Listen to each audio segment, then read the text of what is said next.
Yo! Welcome back everyone to another playthrough of Tokyo Afterschool Summers.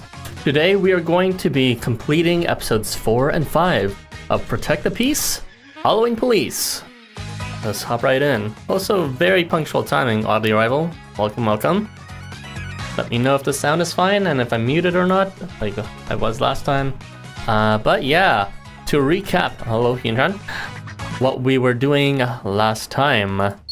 After finishing last episode, what we essentially did was what we did in episode 1. So in episode 1, we joined up as the Halloween police to investigate the issue of the disruptions that are threatening the Halloween festivities based on the certain police reports. And for just like the first episode, after visiting Yoyogi Academy this time on yesterday's stream, we had just visited both Daikanyama as well as Ueno Academy to resolve slightly different issues from both, with the debut of Trickster, who does not actually seem to be quite the malicious entity natively, quite like what's it called? The Jack-o'-lanterns were from the first Halloween event. They just seem to be split in their motivations between the Ueno episode as well as the Daikanyama episode. But yeah, it seems in this one we might be taking a turn from the actual happenings for that whole Halloween police stuff, because now we are coming face to face with what it seems to be the mastermind behind everything, Babylon, as well as confronting Hote about some weird thing with regards to him being a ghost of some kind. Maybe that's related to Abisu's suspicion about his sacred artifact not being quite the one he expected to have. But yeah, let's go ahead and hop right in.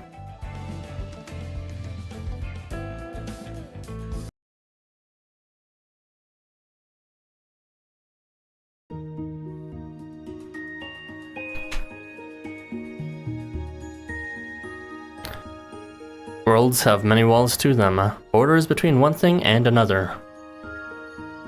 Take the border between sage and fool, for example, or the border between good and evil, or the border between life and death, or most pressingly, the border between sanity and madness.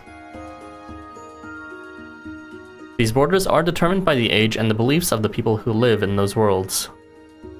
Wisdom and folly, good and evil, sanity and madness. There is no absolute, unchanging standard for these that none will contest. Even the definition of life and death will find their meanings and borders shifting with the ages. Yet if it is by will that these borders are made, then it is by will that they are destroyed too. Halloween is a day when many through the ages have believed the borders between the land of the living and the dead weaken. That faith became power, creating a widely believed social construct that caused the border to vanish. Right, so this was briefly touched upon. About Halloween Eve being sort of possibly a threat based on if these festival hijinks are spreading outside of schools, then the living dead might come to be. I don't know how it works out. When belief crumbles and that social construct falls apart, however, those not of this world will return to it once again. The inhuman pretending to be human will awaken.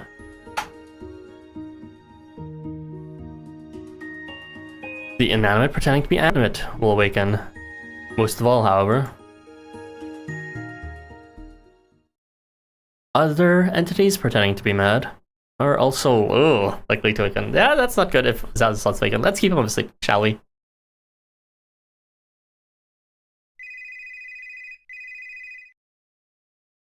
Oh, you've reached Kyoto Police Academy's Halloween Action Department. Ah, I see. Understood. I will send patrolling officers over immediately. Oh, you reach a Halloween Action Department. I don't know if this is a prank or not, but the forces can't let this one slide. I'll send officers in. My, we're getting quite a few calls from the citizenry. As sworn protectors of the peace, it looks like we'll have to work overtime. Chief Daikoku, what brings you here? Did you not have a pressing conference to attend? I made sure they let me step out. After all, I can't be sitting back in a comfy chair while everyone is working this hard, can I? No, Hogan. I'd like to talk to you alone for a moment. You can make the time. Yes?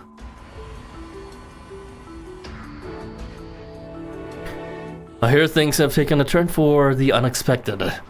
Are the reports accurate? Correct. The department has been inundated with prank calls and false reports for help since yesterday, and has had an adverse effect on our operations. That's why we established a dedicated police action department to deal with said calls and placed it in Kyo Academy.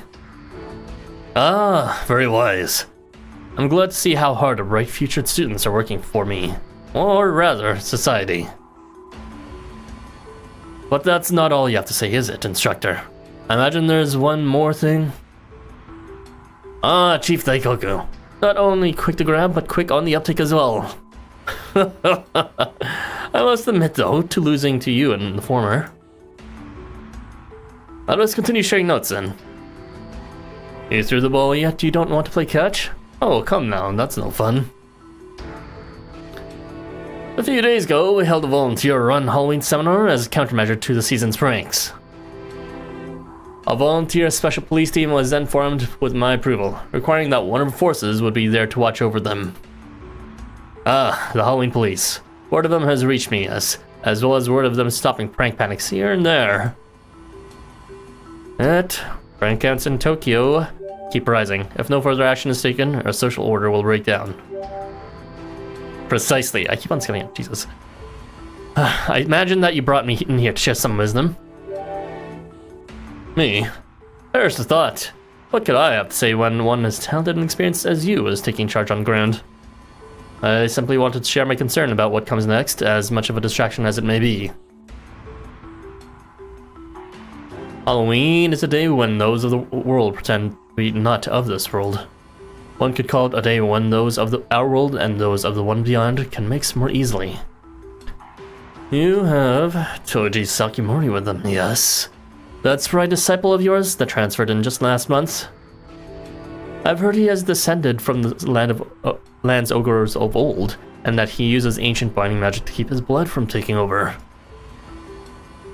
Oh, I'll cut you right off there and say that if you're worried about Toji's ogre nature taking over, you need not. We still have not seen Toji's actual costume yet, so yeah, this is probably an important plot point that still hasn't developed.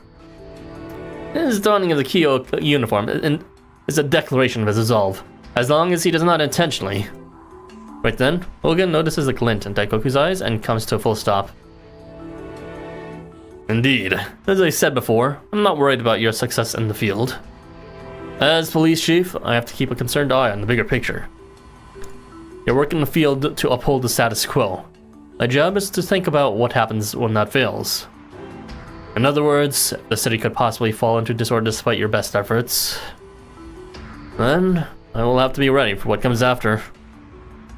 As one who walks the path of the Tengu to protect and deceive in equal measure, Instructor Hogan, I am sure you understand.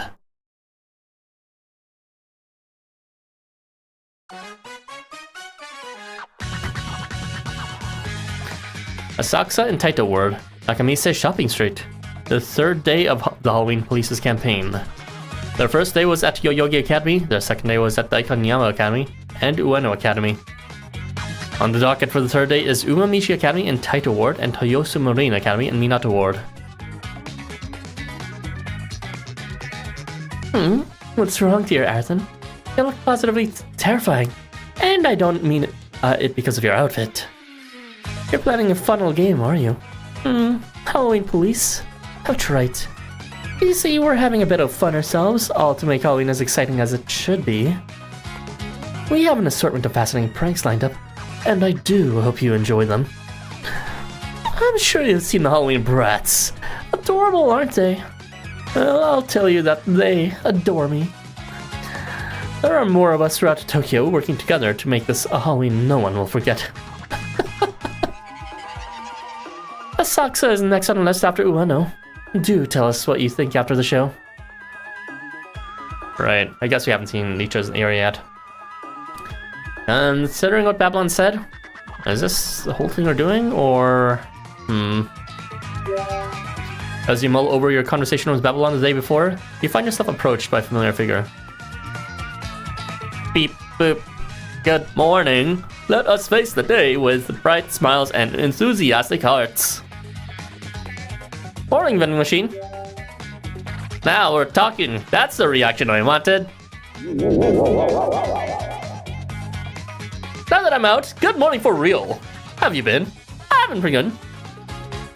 No mystery there. After the big reveal that I'm a ghost, I'm the talk of the town.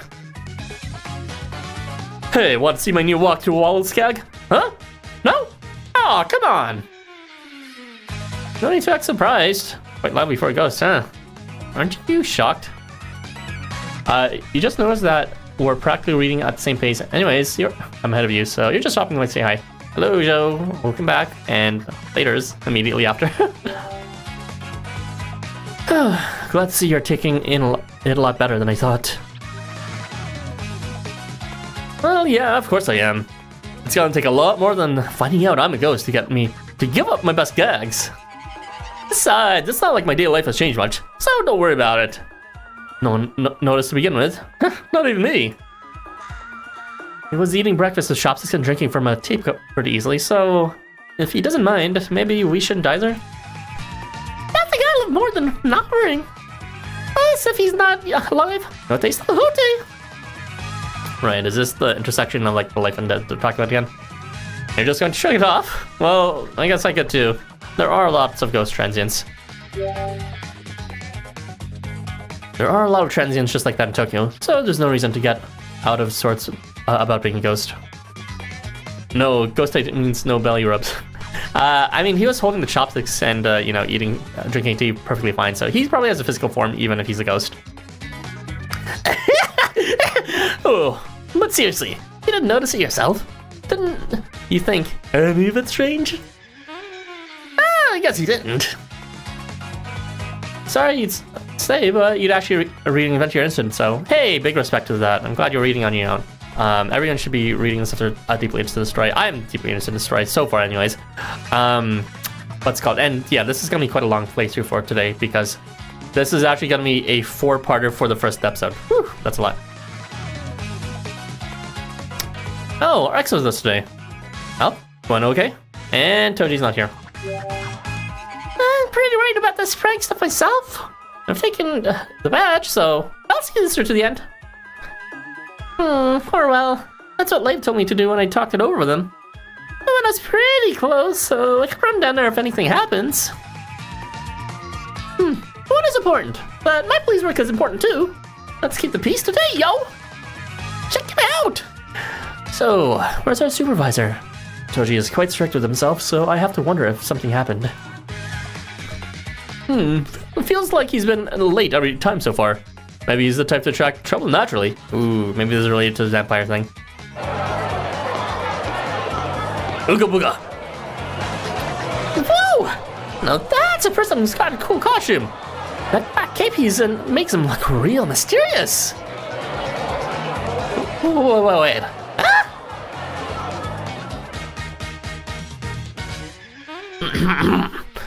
Sorry for the wait. A lot happened.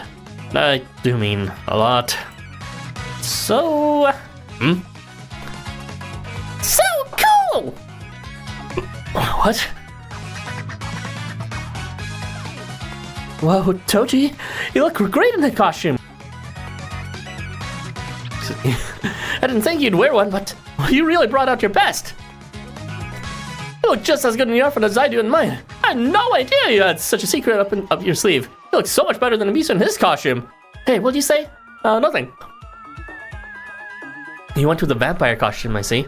A surprising choice. It looks wonderful on you. Now that's some real fancy flavored vampire gear. You're gonna swirl a glass of wine? You're gonna call me a miserable pile of secrets? It looks great on you. Look amazing, Toji. Don't you fancy a new spawn for your ranks? Could you stop mocking me, everyone? Please. I'm not wearing this because I want to.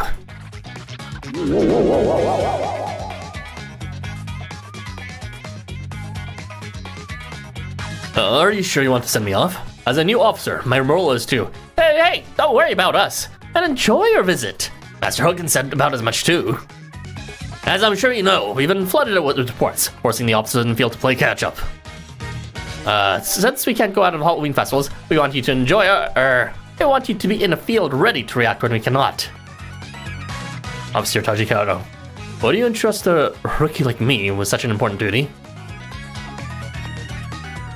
Sir. Yes, sir. I, Toji Sakimori of Kyo Police Academy, will protect Halloween from chaos in your stead. For that, I am off. Hold it, Toji. Surely you don't intend to join a Halloween festival dressed like that, do you? What? But sir, this is my uniform. Nay. Etiquette demands you dress for the occasion. The higher-ups have ordered that you change as well. Officer Tajikato, your empathy and consideration knows no bounds. Please then, direct me to the proper attire. In that case... I think everyone's just goofing off having fun with the rookie. They're probably not actually serious about him dressing up to be in proper attire, but they're just having fun. It's kind of cute. As I saw, it's referencing old Castlevania memes, yeah. With the whole, a miserable pile of secret stuff. Now, it is time for us to change ourselves. Prepare to become a new you, Toji! Hoorah! Sir, I can change on my own. I wouldn't mind being taken care of by the senior staff either. Just look at me. I'm all ready to be brushed. They don't just want to have fun. They also just want to, screw around with the greenhorn. It's I guess you can consider this a bit of a roasting ceremony or an introduction ceremony. Oguchi Magami sees all the fun the other officers are having and gives them a shout. Breaking him in if you will, in more ways than one. That's why I'm in this vampire costume. Disguise may not be my strong suit, but I cannot go against my seniors. They asked me to pick up some of Nakamise Shopping Street's finest Halloween candy when I finish my shift as well. Sounds like a pretty fun police force. Bullied rookie trope, I see. Yeah. He went along with it because he was just respecting his elders, but he was actually just being bullied rookie trope. What now? No, it's nothing of the sort. Well, I'm sure we've got a lot to talk about, but we've been hogging this part of the street for long enough. Michi was behind the temple, right? Right. Past Nakamisa Shopping Street and behind Asakusa Temple. It's still early, so how about we take our time and stroll? If Ark doesn't have a school, what are they even doing? It's like chilling out at other people's schools.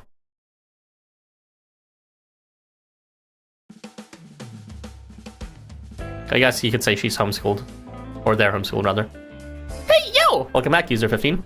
We're going to continue with part 2 of Halloween Police. Very long story with 4 parts for this episode.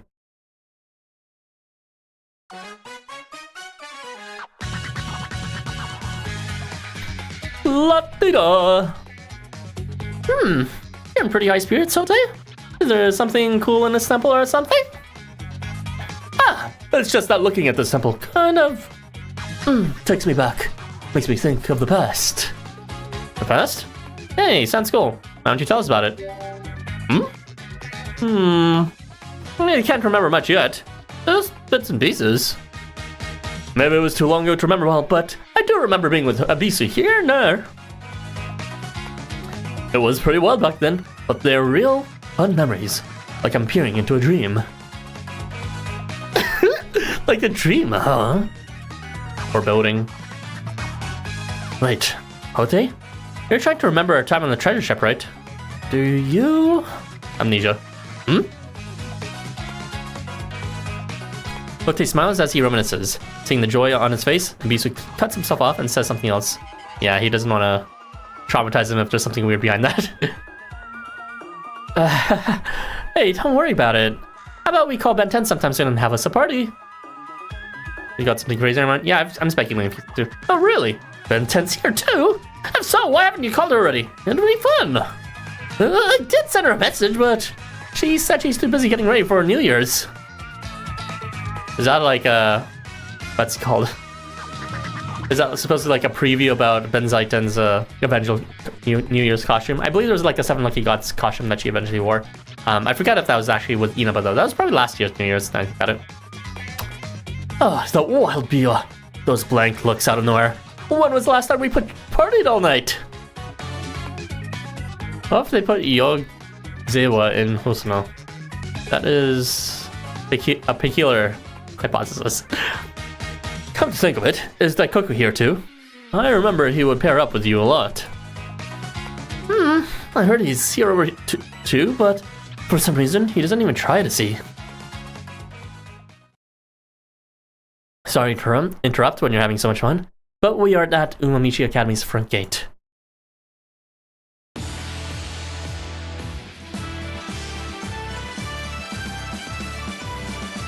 Episode 4, Halloween Uprising.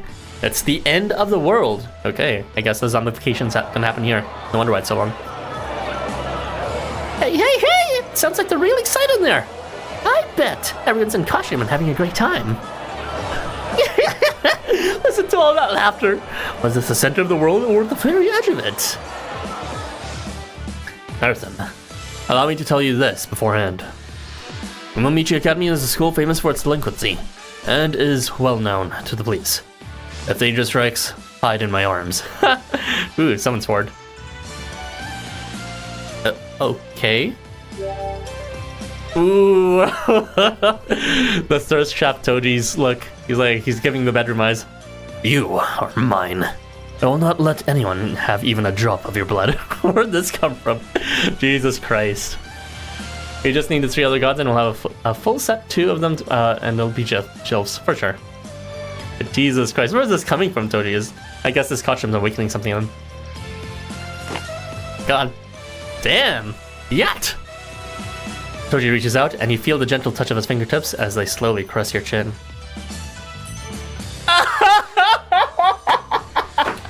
Everyone's just like, I can't believe this shit. Someone actually out-hornied Ariston's third option. Oh my god.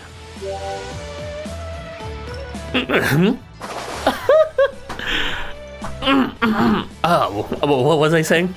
That was a hallucination, you hear me? You were just hearing things. A simple mistake. What was that? That was so aggressive. Oh, so sexy. It was like something out of a shoujo manga. I think that's a really romantic approach, but maybe not the best thing to do in public. Well. Like, doesn't even have anything to say. You have me all wrong. Got a little too in character, huh? Right here, buddy. Now that looks tasty. No bad, don't you? What the fuck? Hide your neck, Arthur. It's pure, yeah. Oh, let me defend myself later. Mataka. I cannot quite comprehend what just happened. Alright, everyone. We've given Toji enough of a hard time, and he's felt up Arthur's hard time as well. Let's wrap it up. Thank you, Ote. I appreciate it, Ote pats Toji's shoulders and gives him an understanding look. That's strike 1, Toji. 3 strikes and you're out. Today is not my day. Toji mumbles and lets out a deep, deep sigh.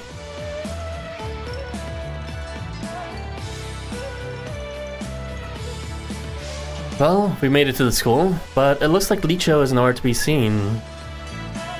That's strange. He's the one who told us to meet here at the gate at this hour. What's with all the shouting?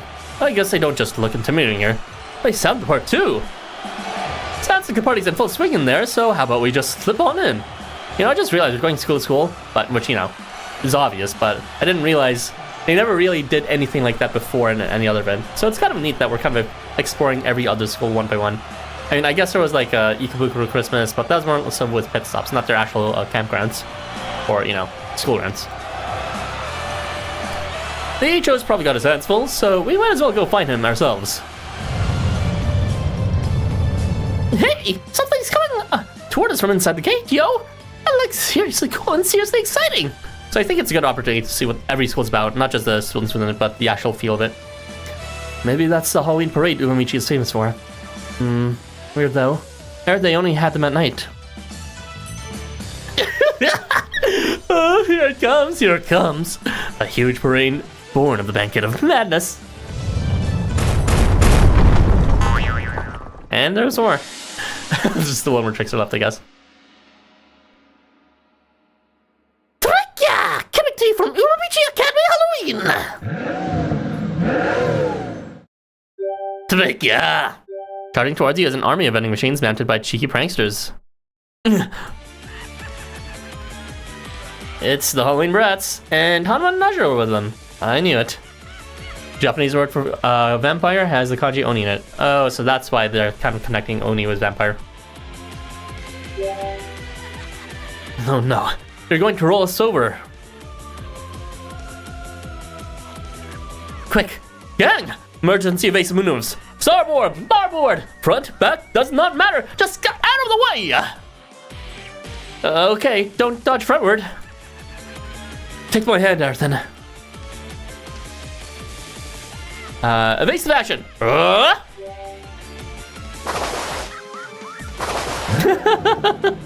Fucking Alps look is always funny. We're gonna prank you, so keep the candy. I wanted to prank this hard, and all we can do is run. Oh, we're really in it now. Oh, I'm begging you. Someone, anyone, help! I hate running. All we can do is run. Leave them to us while the rest of you hurry to Licho. Hope you have a good workout. I'll be busy enjoying the perks of my OP warp ability. As Sauce warps around with the sands behind his head, looking relaxed as he taunts the group. Hey, that's no fair! The vending machines chase after Abisu and the others, following them into Umamichi Academy proper. Let it go! What now? Do we go after the... Hold it. Pursuing them will gain us nothing. We are simply too far behind to catch up, no matter how fast we run. First, let us find Lee Joe. He might have something up his sleeve. Where's the event committee anyway? I hear there is supposed to be a talented guide at Umamichi. I heard his name back at the academy. It was...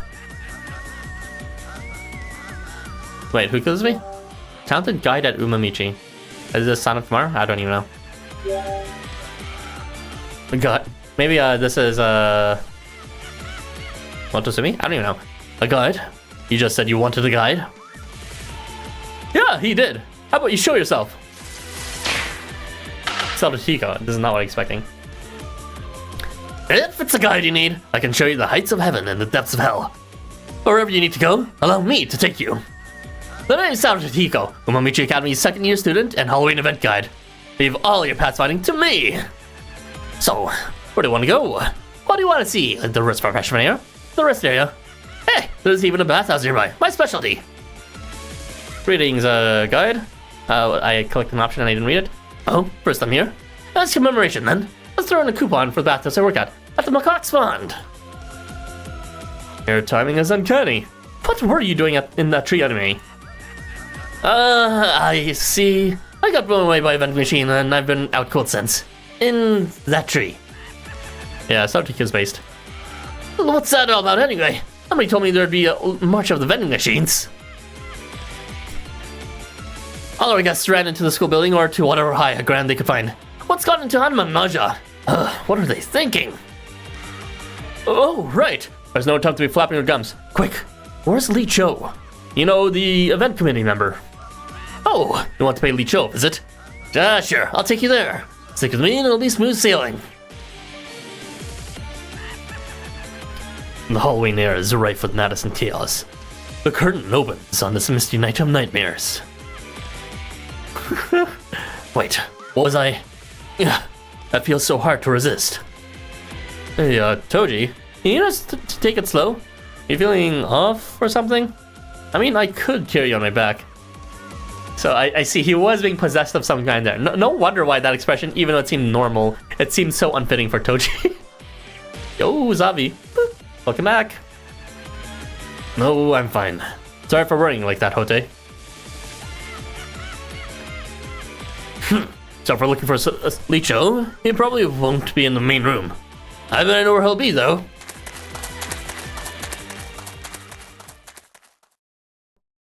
He said he was gonna wait for us, right? At the front. So why is he here? So Hiko guides you to the school's roof. The roof is as normal as they come, with no special traits. Excepting, of course, the tiger therian you seek lying in the middle of it. Why did it have to end up like this, damn it? My beautiful Halloween success man, all in tatters. Oh, I see. He got thrown there by the vending machines, most likely. He lies prostrate as if he had collapsed face first, awash in a puddle of his own tears. My plan was perfect. Perfect, I tell you. I predicted everything, even the swarm of vending machines. But I had no idea Hanuman and Naja would turn tail. Time again, they are the type to get lost in a moment. The big boss won't show himself either. Where are you, Sonnet? I'm between a rock and a hard place here. Licho, pull yourself together. We're here to help. Didn't expect you to see you here. I'm doing totally fine. I've got this all under control. Anyway, help out. We gotta make sure none of the guests get hurt, and that there's no collateral damage off school grounds. Talk about deja vu. Oh yeah, I guess someone like was some fat white Therian, like was Alp, having a mental breakdown about not being able to do their what's it called, festivities properly. It is kind of eerily similar. You're right that we gotta get moving, but how were the Halloween brats that fast? Hey, you're asking the wrong guy. I'm sure we had countermeasures and more ready after yesterday's report. But a bit after we announced Halloween was on, our own brats started pulling pranks and playing tricks. I haven't a clue what's going on. If you noticed anything, please, you've got to tell me. When I think about it, the middle schooler Naja had started acting rather odd, and then Hanuman seemed to follow suit. After that, well, things seemed to just get worse among the younger student body. Everyone just lost it. Naja, really. Halloween brats are here too. That is where you're wrong. They lost nothing. They simply regained who they always were. This fucking look of Toji. This fucking look. I am now evil Toji. I am finally out at last. On the wings of my freed monstrous memories do I fly. What are you? You're not Toji. I'm the cooler Toji, if you don't mind that. Alucard Toji. Looks like we actually lost them. Nabisu? Are you okay? Here, have some water. Rehydrate. Phone's not getting through. Did something happen to Arson and the others? Sounds like we're right on the edge of the bad ending, baby. The living and the dead, this world and the next. Madness and lucidity. It's all going to mix together. I'd say things are looking pretty spicy. And if we don't do anything soon, it's going to wake up. And it ain't gonna be pretty. Ooh, I see. So if the world becomes mad and crazy, you know what happened? What happened last time the world went mad with Shinjuku dungeon story? As the thoughts sensing it too. Hopefully we can resolve this. I mean, we should. Our group got a 4 chubby 5 you can't MC. For real. This is the chubby fan service event. I'm referencing me. If I wake up, everyone's gonna die.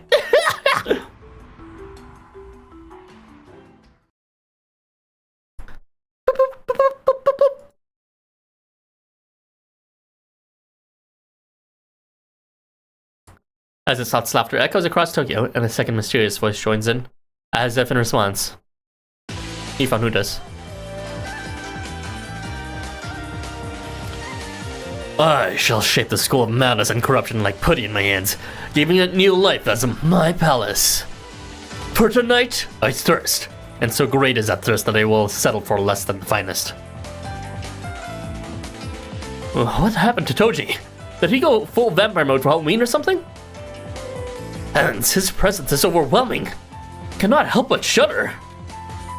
This isn't the Toji we knew. Something is definitely going on. Told you a main villain? I mean, it seems like we got quite a few main villains. Between Azathoth, the Tricksters, Babylon, and now Toji.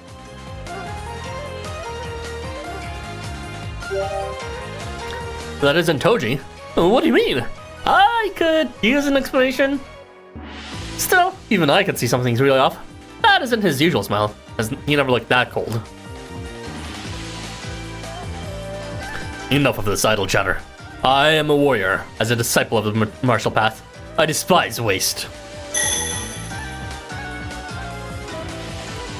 Call me a blood-sucking demon if you must. It matters not. I will endure any barb or slight to enact my justice. Now, offer unto me thine blood, for the banquet of madness has begun.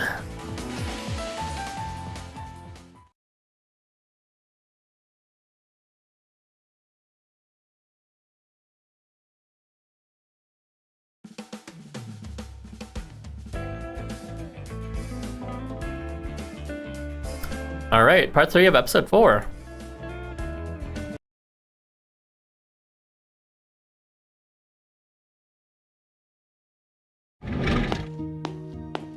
Who's Nick?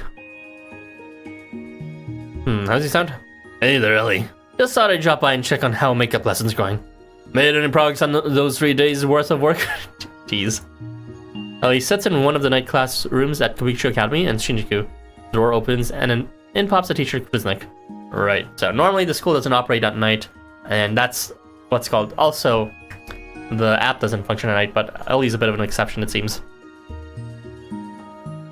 Oh, Mr. Kuznik? Progress? Me? None. This is my precious nighttime we're talking about here. How could I blow it on studying? Just looking at a textbook makes me want to nod.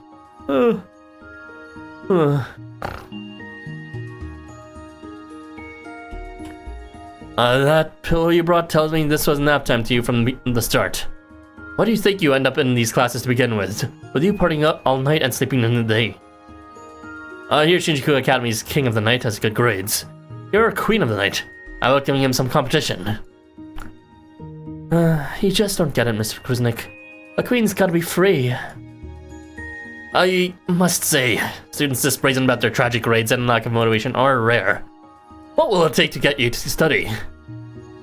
Don't you feel even the slightest desire to know about who came before you and study their wisdom? You know, there is something I'm a little curious about. I think about how I live in Tokyo, but there's others here, right? Others like me? Not transients, I mean. I'm talking about vampires. Oh? And what if there were? I wanted a fellow Nightwalker to relate to, you know? Like, I figured they wouldn't want to waste time on homework either. There might have been a few in the past. That's the limit of my knowledge, though. Ghosts of Days Gone.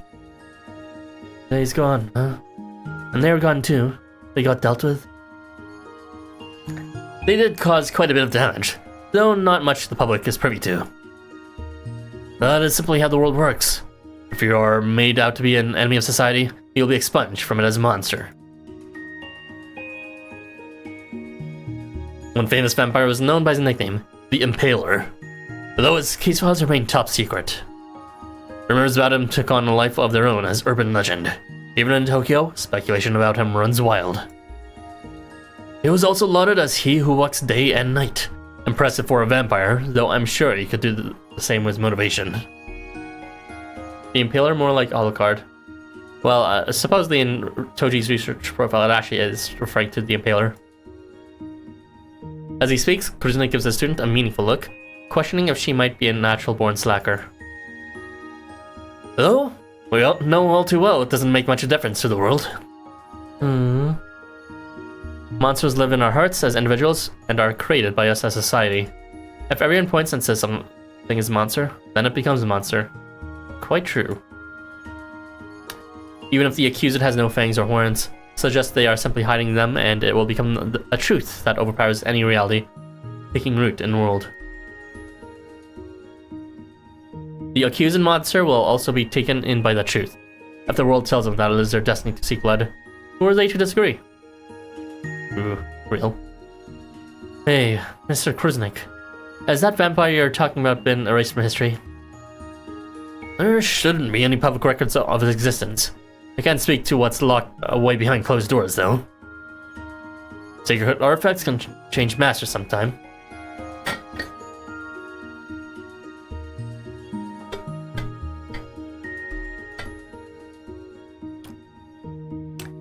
Much like the blood flowing through your veins, Ellie. Secret artifacts gather faith. And those that inherit them also inherit wishes, desires, and thoughts they contain. And those who inherit a vampire's sacred artifact will be seen as a vampire by all. Therefore, the wielders risks becoming a vampire themselves. Such is the danger.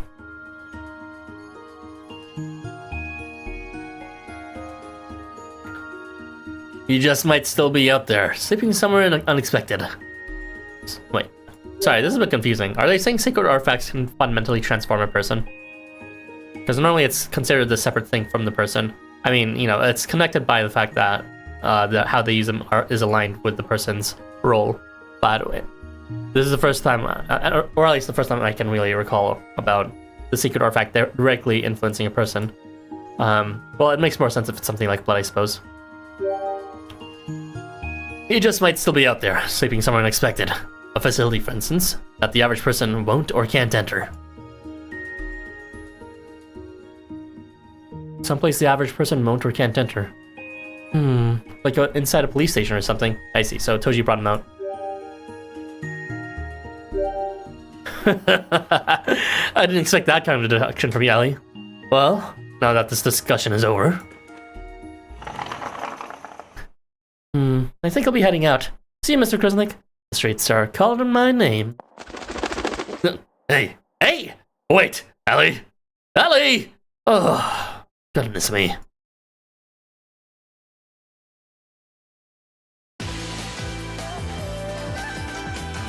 This is fucking cooler Toji smile.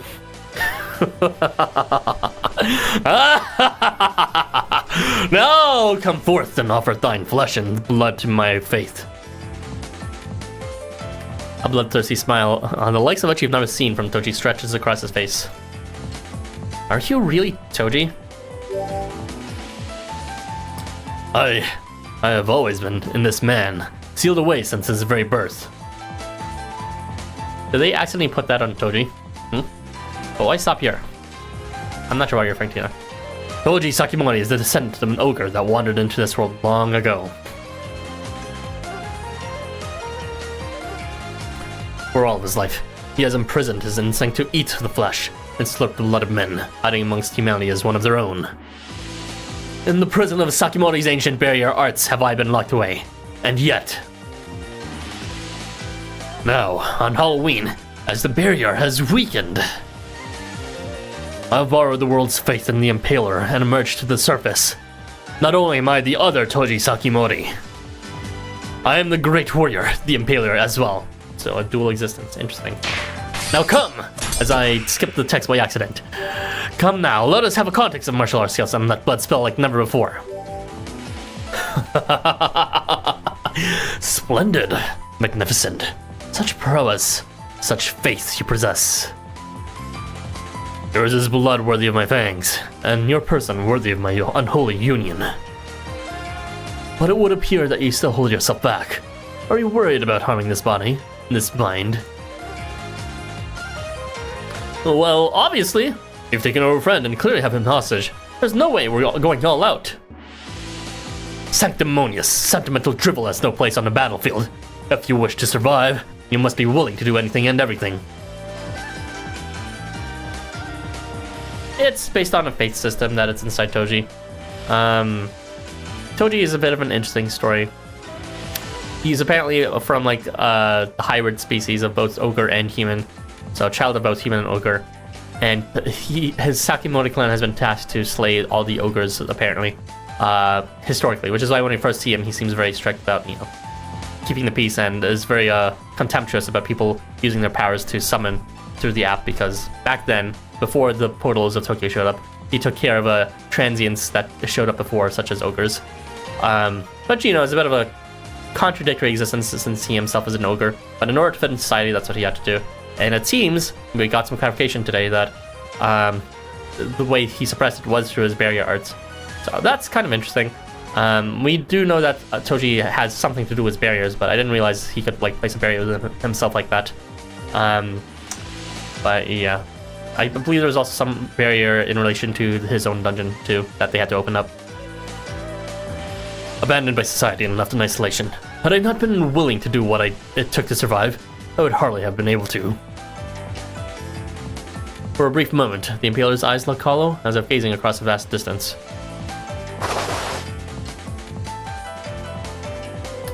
Secret Michi Academy technique!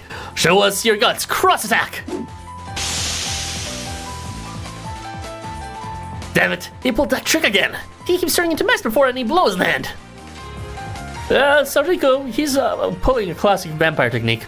The old turn into bats or mist to pull off a last-minute dodge trick. Like Bayonetta. He can hide his body in another dimension then. Is this a Nama no Sakate type of power? Sariko remembers a man named Kotoshiro Nushi who had the power to conjure up a divine leafy hedge to hide himself behind. Isn't the Ama no Sakate type the thing that Ebisu was talking about earlier with his necklace? Had we a rule that allows us to slice through such a divine mirror, we may have a chance to. That fucking gross smell. Ha! You have no such power. You cannot. None but the vampire hunter of legend can stand against. Can it, suckface? Have we got a way up our sleeve to drag you out of your hiding hole? Excuse me. I mean, there's that stuff. Rule of the Wanderer. Rule of Rending. Engrave my name unto thee.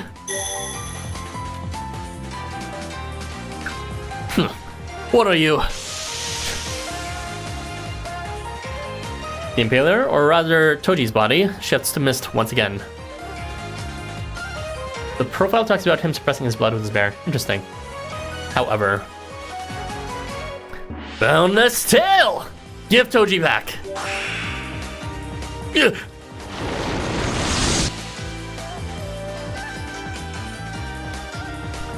Your attack strikes true, severing something between Toji and the mist. Toji! Hold up, I've got my best rescue play ready for you. Toji's body enters free fall, and Hote manages to catch him in his sack in the nick of time. Hey, Toji, you alive? Can you move? Ooh, such soft cheeks. Look at how easily they stretch. Listen, my face is not your playground, you hooligan. Ugh. Glad you're awake and can snap back. I see. Whoa, glad you're awake and can snap back.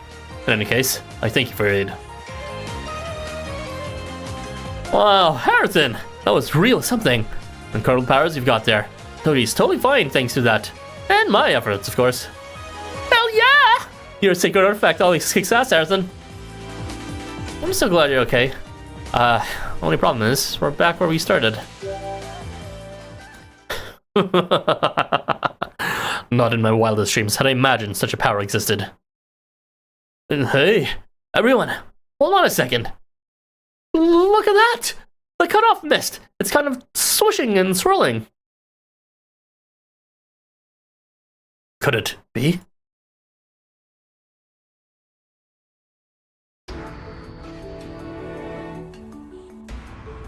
What's going on? It looks like something happening en route, and not anything good. Are Arthur and the others there too? I have a terrible feeling about this. What sack. Al reacting to your comment.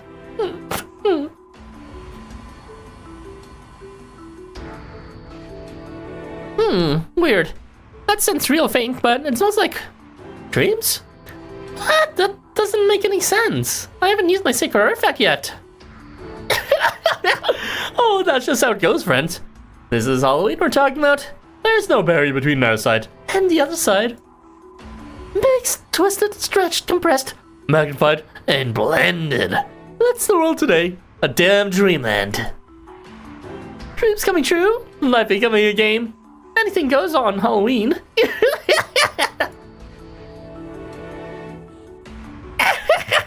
Trick you! Trick you. Huh? What's going on? I've got no idea, but what I do know is I am the ultimate, unmatched #1 prankster. You got some real steep competition on, man. Me, the throne of pranks and cool are gonna be mine. I can't believe I found some real heroes on site. Oh, talk about natural-born pranksters. It was supposed to be just me on pranking operation in the school. Now we don't have to be alone.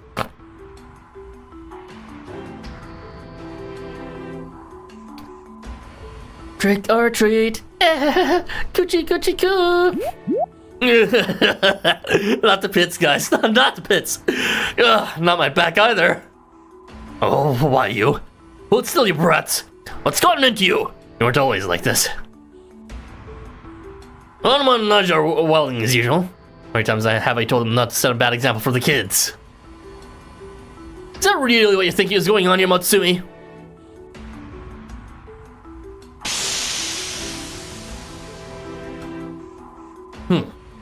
This faith should be enough.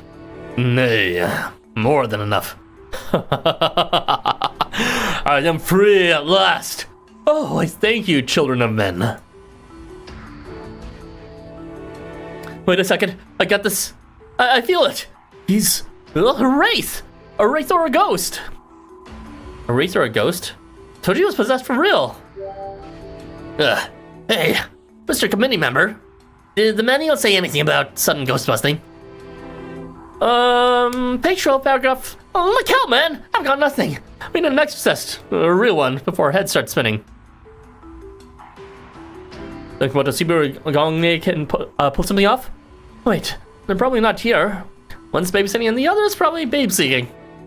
Big Boss, save us! Where are you, damn it? Through the power of the Impaler's sacred artifact infused with faith, do I assume this form? Now, gaze upon me. That's to expect. I feel it. I feel it fits. What looks like mist in the air gradually coalesces, taking on both shape and color as something begins to appear. His visage. He looks like another me. Precisely. For I art thou, and thou art I. I am certain you know, whether you wish to admit or not, that I am the ogre, the monster that you have sealed away for much of your life. Is he saying that Toji was the Impaler before he had to hide himself? Huh? What's going on here? You have two of the same horned men on the roof now. Persona, pretty much. Oh, I know, and my mind is made up. The world needs only one Toji Sakimori. Prepare yourself, or I shall see you away as many times as it takes. See me as you may, I will never disappear. One cannot erase that which is. That was quite the impressive speech he gave the other day. He left the place he loved to protect those he cared for. Was it? Yet the fear lived within you, deep inside. Always at the back of your head was the worry that you would devour those around you. Indeed, your fear had your eyes always squarely on the future, ever turning your back on your past. On me, the side of you that would have continued to be crushed had I not gained the relic of the Impaler, filled with faith in the power.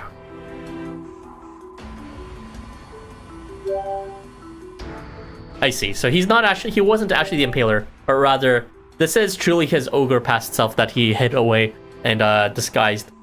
That has now borrowed from the faith of the Impaler. So it's not the true Impaler per se, but rather, you know, strengthened by the Impaler's faith. It's kind of like a borrowing of faith. I think that's happened a few times in this game.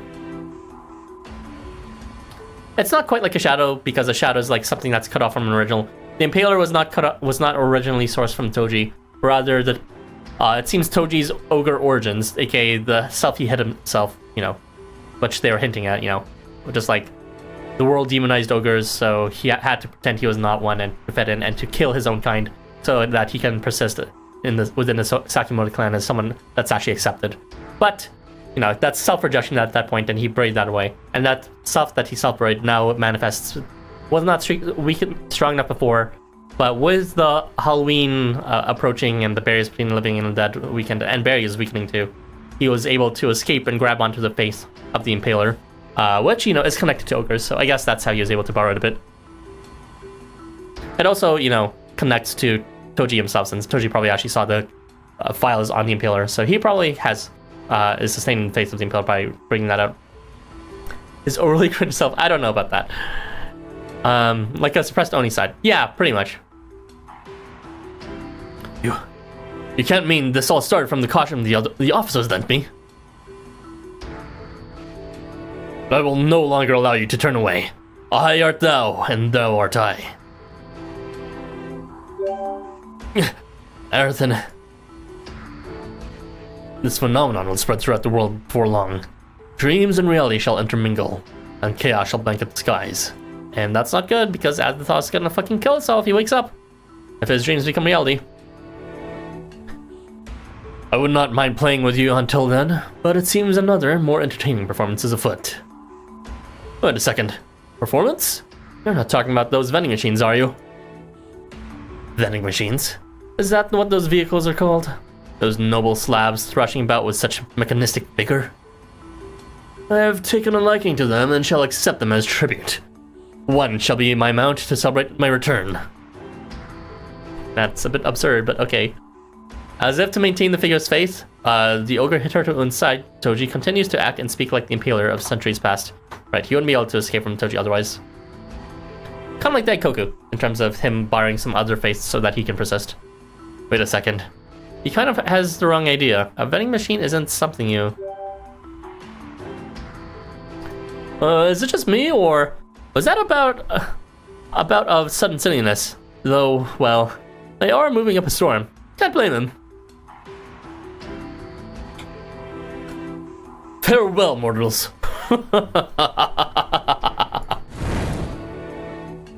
With a triumphant laughter, the vampire who calls himself the Impaler is off.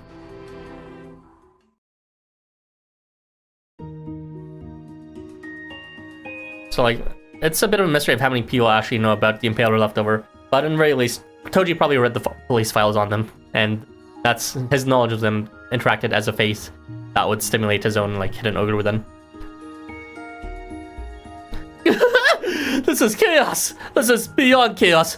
What the hell has this year's Halloween come to?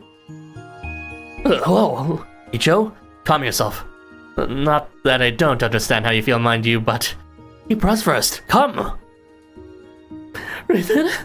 Breathe out. Breathe in. Breathe out. Curses. This has grown far beyond the scope of tricks and pranks. I must slay that ogre within my own. Yeah, I think it's actually, this seems to be a bug, I think. The game seems to be skipping scenes that are fully animated, so, when there's a text block and there's a full animation throughout, it skips the entire thing, if you have the auto skip on. As an option, rather. Hold up, Toji. Your legs. They're shaking like you're dancing for some coin. What of it? Duty calls. The duty to protect and serve.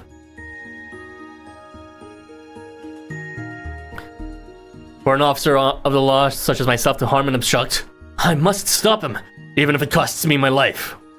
His voice is filled with rage and resolution, but his breaths are labored and his body is shaking.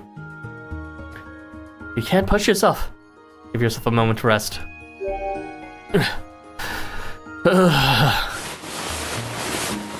Toji is made to lie down on a futon. Hote pulls from his sack, and he begins to talk with a low moan. Why would my senior officers from Kyo do such a thing? Why would they give me such a cursed object? He wanted to live with his eyes on future, but his past simply would not forgive him. Toji, don't beat yourself up too much. Oh, sorry. With my mind as it is, even your words, they... Sorry, I didn't mean to. I am sorry, Arthur. I did not mean to put such a look on your face. Please, go after him. Do not worry about me. I will rest here for a few moments until my vigor returns.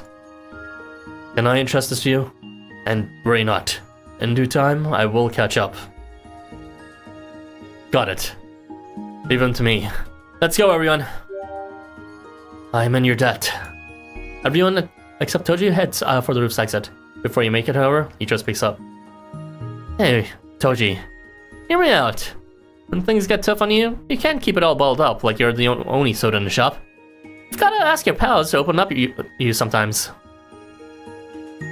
Open you up sometimes? I guess so. That's so kind of like Alp, I guess.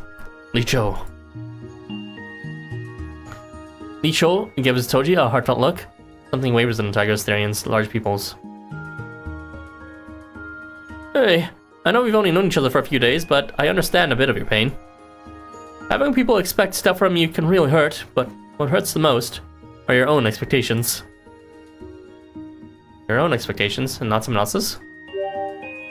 Yeah, your own expectations of yourself. The confidence, you know, that you can pull something off. See, when I'm trying to make people laugh, I've always got these expectations for myself and her, right?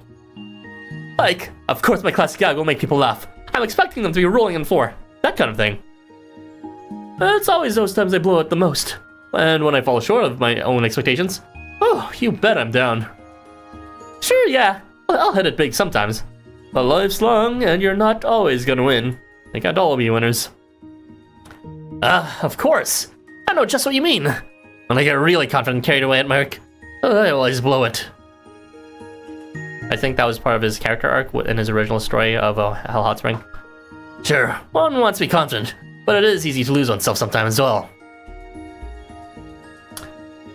I see what you're saying. Sometimes you worry and rush. Self-expectations, huh? Oh, I know. I've got something nice. Where was it in my sack? There? There? Just a little further? Oh, here, found it. This will cool you off. Pulling out a damp, rolled up towel that is cool to the touch. He unfolds it and places it on Toji's forehead. This actually feels quite nice. The cool sensation pleasantly soothes the heat overtaking his body and mind. His messy thoughts slowly come together. What do you want to feel Toji's sack? I'd rather feel Hote's. He begins making an objective self-analysis with mental emotional interference. The sudden drop in temperature allows him a calm greater than normal. Well, we'll be going. Leave this to us while you rest up. You just woke up, I see. This here is my obligation as community matters, so sit tight and leave it to me, Toji. When this is all said and done, let's head down to the bathhouse. Nothing like a deep cleaning after a job well done. And we're off. We'll be back right away. Got it. Everyone's grappling with something and trying their best to live their lives. Thanks, Sote. Glad you're always cheerful. I guess my only problem is that I've got no problems. I'm gonna save the world with a smile of mine. Ka-chonka.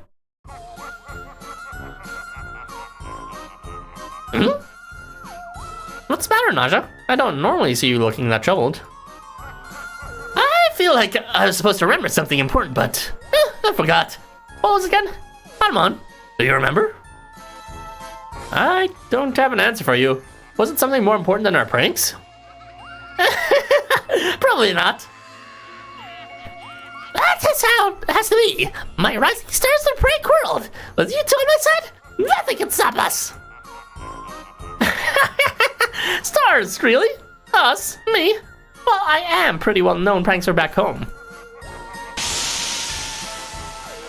Children, you'll want to relinquish one of those vending machine vehicles over to me. Should you refuse, I'm afraid I will have to reveal a trick of my own. One I am certain you'll find most fearsome. Toji? You're not here to school us over our pranks, are you? But, today's a special day where we can prank and get away with it if we don't get any candy. It's all aboard. Wait, that costume. Ooh, I get it. You've got the Halloween spirit. Is that why you're here? To join a prank rampage? Yeah, that has to be it. Ooh, Toji, you're such a prankster. No idea how that works. But the whole turning into a mist and flying thing was just a super cool trick. That was real impressive. Alright, I'll expend a special interpretation to the Halloween brats for you. Oh, no, this is most strange. Direct me with warmth and not fear. I like it. Then follow the impaler, children. Full power! Trick, yeah! Huh? Wait, isn't that Toji? What's he doing with Halloween brats? It looks like they're getting along too. Wait, don't tell me Toji's turned on us! Hold, that is not Toji. That unsettling presence. Could it be? Boring. A bad ending in chapter 4? Give me a break. You better hurry and stop the Halloween brats. You don't want that group getting out of school. Otherwise, boom, it's the end. The whole event's over. Got it? Azathos? Yeah, it seems Azathoth's concerned with keeping the ruckus within schools, because if it escapes into Greater Tokyo, chaos ensues, and, I don't know, the border between the dead and living, madness and sanity and all that, and Azathoth wakes up and being asleep and dreaming. Game over, essentially. Anyway, part 4, episode 4. Longest part ever, Jesus Christ. But this is Toji's entire arc, so it makes sense why it's so long.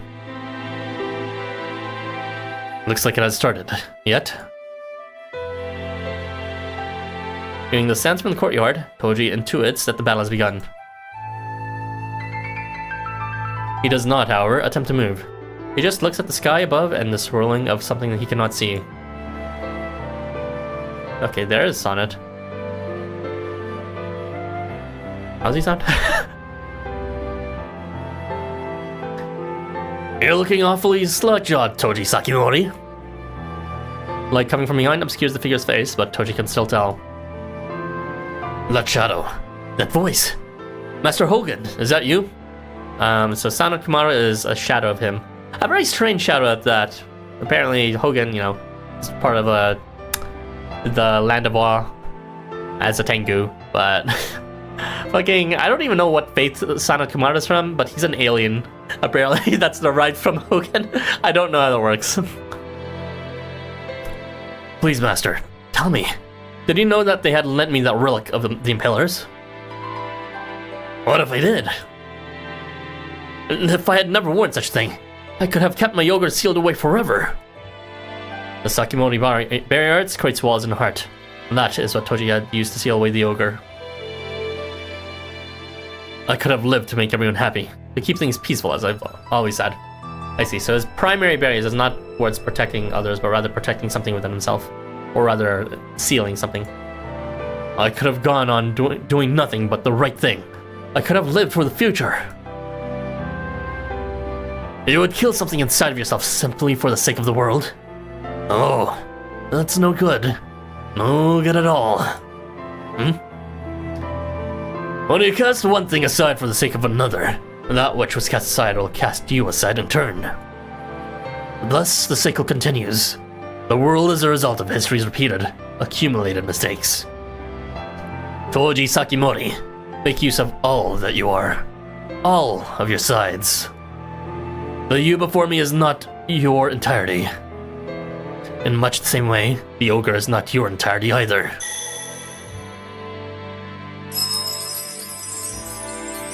Something in the man's hand shines brightly with the color of the cosmos. The shine connects with the depths of Toji's heart, and the minds of the two began to synchronize. Where are we? Are we not just an Umamichi Academy? This is your world within. Gaze upon the multitude of stars twinkling before you. Those are the lives that inhabit this world, as many lives in Tokyo. So too do many lives live within you. The awakened ogre who left you was one of them. Here live many possibilities and many pasts, witnessed by no one.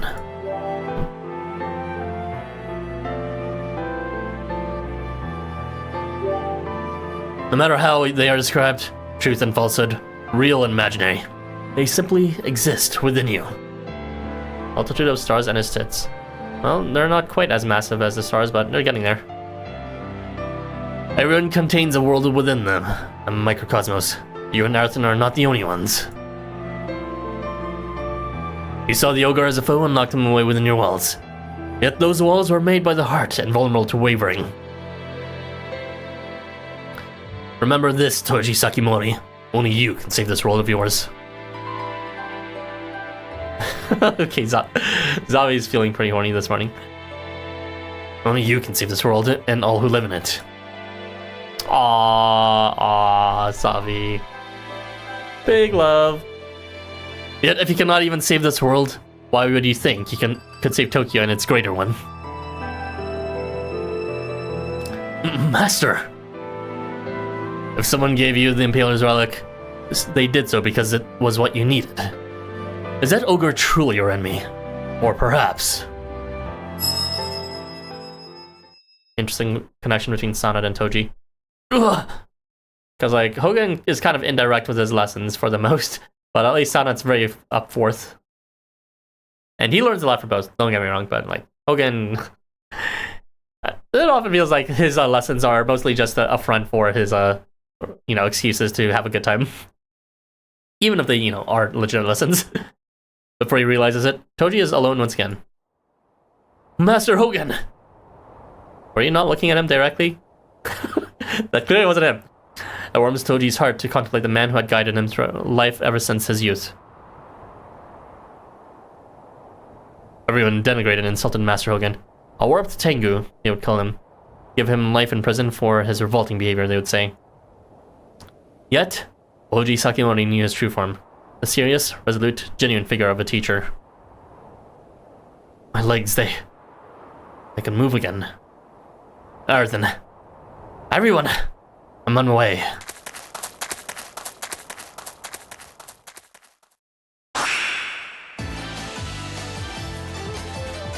The stage. Umamichi Academy's Halloween event.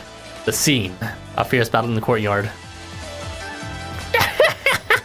Trick, yeah! On one? Naja, come on. Don't tell me you actually believe that stupid rumor. Okay, brats. I'm taking my people back from you. Special attack. Halloween police kick! Trick, yeah! Whoa! He did a nice little spin before falling. Licho bounced off the vending machine like it was a trampoline. Licho! They've got the badge and the hat, but that's all. They're not actually any stronger. Oh yeah, they're just equipping a limited time skin. Look, I know, but anyone would want to give the super kick a try. Oh, jeez. Fine. I'll do a normal battle, damn it. I guess the mood is hard to dodge. It's just a costume, so. Hey, the outfit is important, okay? We got to dress for the occasion. Anyway, no time for chatting. Let's go! The vending machine charges towards you again, picking up dust behind them. Trick, yeah! Stay away from us. Crap! The vending machines are charging us! Ah, damn it all.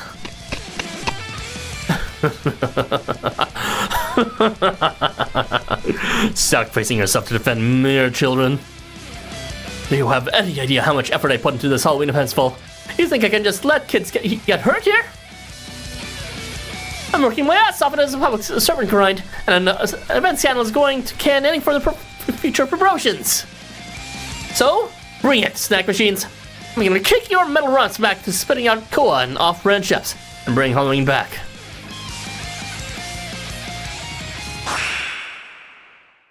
A boy failure. I mean, he fails in the best way possible.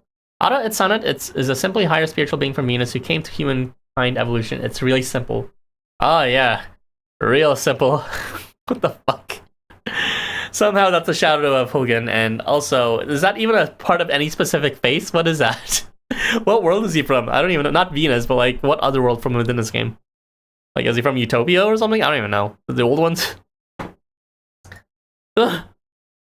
No shock follows the impact. Instead, you see two parties before you. The vending machines and... You came after all!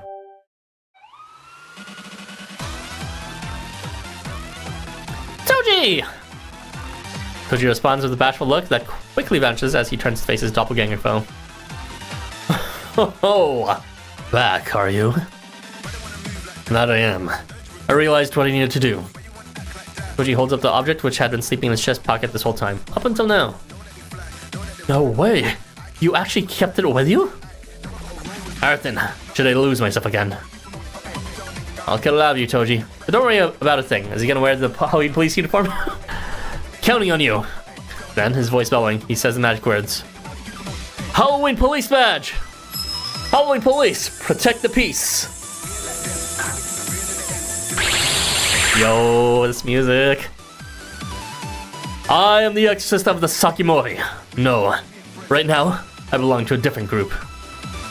I am of the Halloween police, the elite force that protects Halloween. I've caught you red-handed committing pranks in the third degree and will enact punishment. Your days of trick-or-treating are over, Halloween brats. And you, Impaler. Now, we settle this.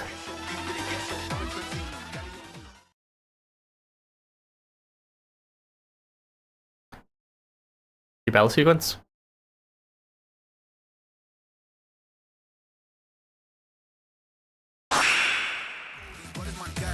Now that is an impressive display of martial strength. Your skill, your aura, that is all completely different from before. Have you finally cut off what bound you? Are you finally ready to cut me down? Well, no, that means striking yourself down as well. That is where you are wrong. It is not to slay you that I have come. How am I wrong? Are you not drawing upon your ogre might to face me? Before, I had cursed you. I had cursed the ogre blood coursing through my veins, yet... There are those who knew I was an ogre, yet believed in me regardless. There are those who believed in my heartful dream and saw me off in its pursuit with miles. There are those I have only just met yet who go the extra mile to work with me, to face danger with me. A white one got really into Hinduism and other Eastern beliefs and made a new religion that's still going on today. Ha. Ha. Okay, well, white woman definitely do come up with the craziest things. I guess that would mean they're from, what's it called? The world of... What's it called? Fushi? Not Fushi, but Sonnet's other... Not Sonnet's. What's his world? Sometimes I'm forgetting all the worlds. Like, Gurren? No, the other one. Okay, so there's Smokey's world, which is of Buddhism, and then there's like the Hinduism world, which is like Mahakalas, I guess. I forget what the name of it is though. There's someone whose happiness I wish from the bottom of my heart. I was ready to always live alone. I couldn't trust myself. I believed that the ogre blood within me would run wild one day, and that I would hurt countless innocents. Yet I realized that even if I do not believe in myself, others believe in me. So, I'm going to believe in them. Believe that even if I expose the ugly side of myself, they will come and stop me. My orphan fangs, blades like an ogre's horns. Those who have been with me for half my fighting life, and will be with me for the rest of it. I shall learn from your way of being and accept the ogre that I am. Ugh. Thrash about all you like, for I shall endure every slash of your claws, every gore of your horns. I fear you no longer. Now, my other half, I beseech you to return to me. With that, Toji stretches his arms confidently out to the lonely ogre. Now, once more, boundless tail!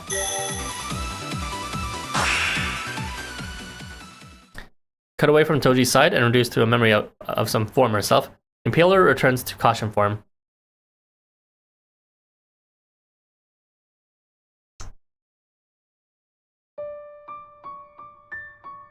You're right. I also feared myself. I feared how much I lost control, how much I hurt others. So I distanced myself from everything. I saw myself as a blood-sucking ogre, as a demon. Yet perhaps it is a different future. If a different future had been possible, I may have had another path. But that age is long gone, like letters in the sand washed away by the tides.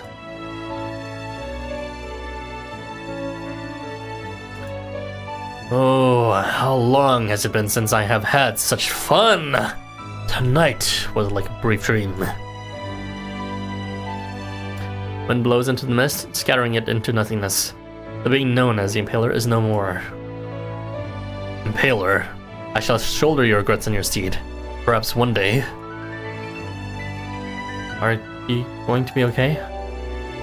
There's one more thing I need to do. I'll be off, Harrison. Keep watch over me. Bye-bye, Shoujo Tochi. 2 bottles of milk on the wall, 2 bottles of milk on the wall, 2 bottles of... Huh? Wait. Why were we so eager to prank the school anyway?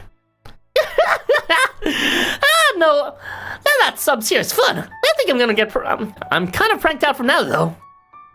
Apparently Naja was the first one that started. Ow! Ow! Ow! Eesh! Those Halloween police mean business! Beep boop. Today's trick store sold out.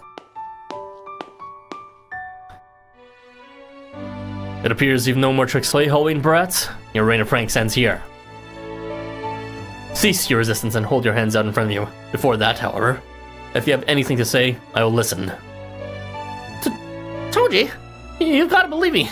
There's a reason for this. We heard that today was a special day, that we could get away with the Denny pranks. Yowza! That looked scare the pants out for anyone. What were you supposed to say in times like this again?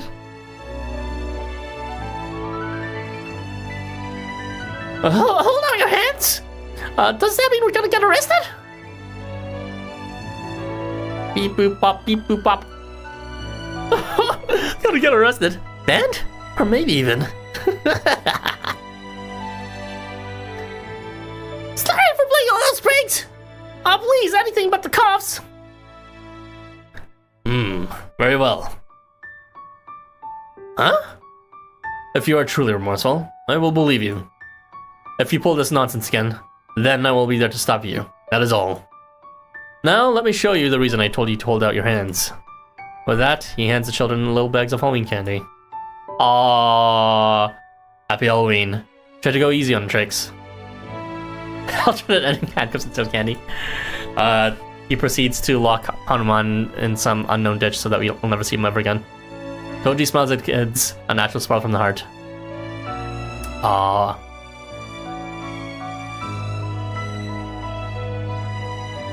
Thus ends the chaos at Umamichi Academy, giving way once again to its spirited festivities. There you go!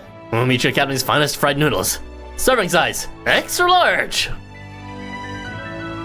Just like the main story, yeah. Here's Umamichi's nearest bestest dish, pumpkin dumplings. No octopus here, just the sweet taste of pumpkin. Trick or treat. Sorry for the wait. Here's the fried noodles and grilled pumpkin you ordered. Wow, looks really good. Thanks, little Jiangxi. Whoa, there's so much more than pumpkin here. Like the corn smells to die for. Halloween was originally a festival celebrating bountiful harvests, you know. So I wanted to have a wide variety of stalls to work with. You know what? People love it. Praying for the dead is important and all, but the food's always a huge hit. You gotta grab him by the stomach. Works pretty well for our school too, considering everyone loves festivals and they all want to stand out. Like that said, time for me to shout down. Damn, that burns the tongue. Check out my fluffy shine dance. Let's enjoy Halloween by busting some moves. Hey, yo! Woo! Fluffy Shine's hopping and jumping. Let's try them. All eyes on us. It's time for Halloween play, courtesy of the Hanuman Troupe. It's got action, and more action. Our favorite cutie, Naja's gonna tear up the stage. Naja! Oh, you look like you're fixing to burn down the whole makeshift theater. Why'd they pull me in for a play anyway? Well, you know, we need a satisfying conclusion for the festival goers and audience at home. Come, let us put a bow on this. I thought I had a handle on matters, but my understanding was clearly lacking. I wish to protect everyone, but failed to see that included myself. I was about to lose sight of something important. For helping me see, I thank you, Erthan. Yeah, good old Gongdae showing up, taking a break from his beach hunting. You're blushing up a storm, Toji. There it is. Hori Toji awakens. What would you say to an returning together? Oh, partner of mine, stained with my blood. Gladly. You fool! You are not supposed to take that seriously. You always tease me so.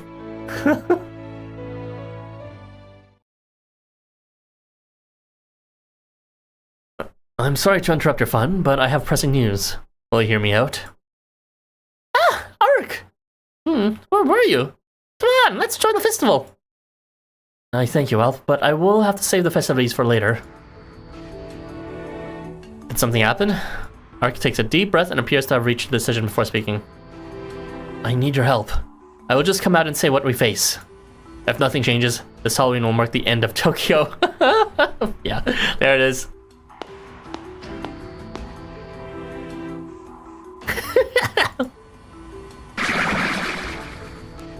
Whoa, what's going on? Dark heads are spilling out my necklace again.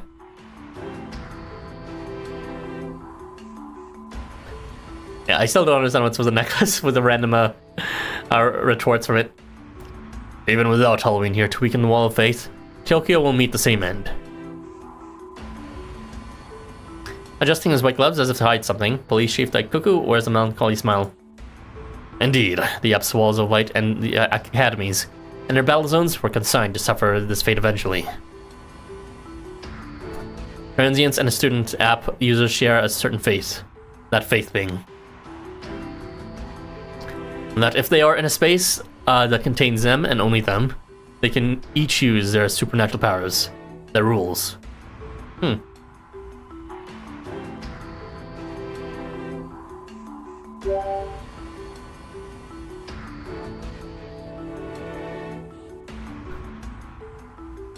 Was that always the case? I'm not sure if that was always the case, but I guess what's it called? These are like mini battle zones that only have one people. I thought battle zones required at least 2 people though. As was the case with even Behemoth. I think he had some sort of like fairy inside his throat or some bullshit like that let him use the sacred artifact whenever. And I believe it was the same thing for the jack-o'-lanterns as well, when it came to them having both like a fairy inside their head as well as the children. And so that system of faith let them have like a majority based on that. Like sacred artifacts are body parts. I guess, I mean, people aren't normally allowed to use their sacred artifacts unless they're what's it called, in a battle zone, or if they're the old ones. But I suppose it's possible if we think a bit deeply about like people like Budokan and all that. It's not like he's in a battle when he's using his abilities. Well, maybe I don't even know. I believe Tashta is also like that in terms of modifying his own body, but I'm not sure if that's actually related to his sacred artifact or not. Anyway, let's continue. It is like when children play superhero. You can have any superhero you like as long as it isn't the fancy. If it has the consent of those in the battle zone, it will become that area's truth. I see. However, with time, the amount of transients and the app users have increased and continues to do so. Eventually, they will become the majority. Secret artifact works in a closed space too, right? It does, that's how it's always worked. But I never realized that it was always allowed to work outside of a battle zone. Because, what's it called? You know, it's always been at least 2 people. Not really 1, except if it was the old ones, I guess. But maybe it's sort of just been implied so far with that being said. I'm not entirely sure.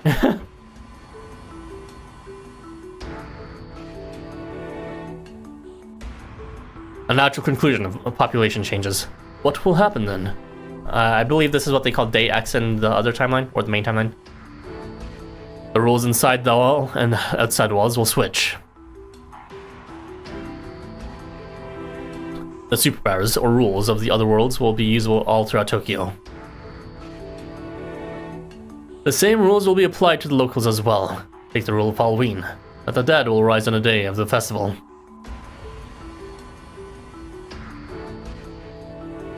Oh, that just won't do. Ruling over a ruin is the last thing I want.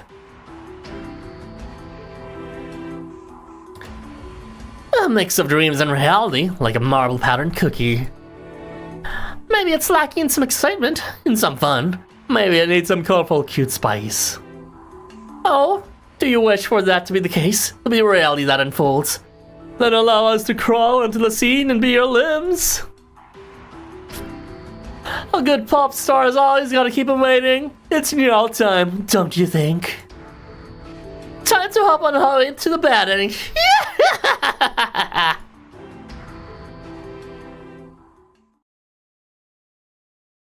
Good boy, an hour and 30, and we're only done the first episode here.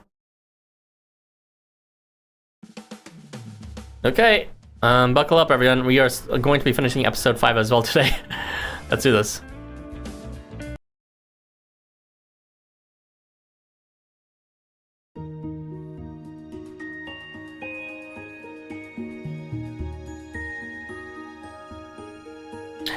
Actually, let's take a brief intermission.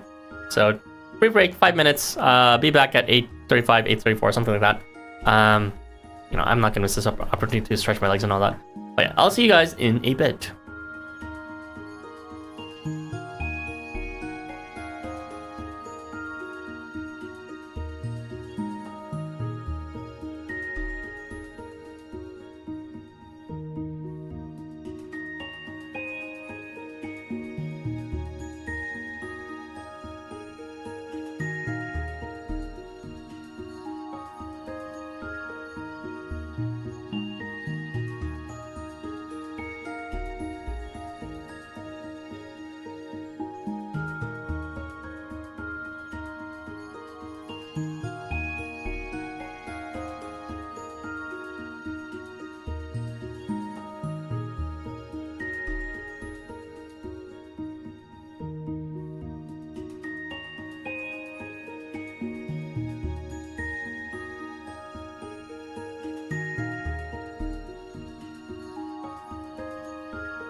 That didn't take too long, did I? Probably not. Hold on, forgot to close my door.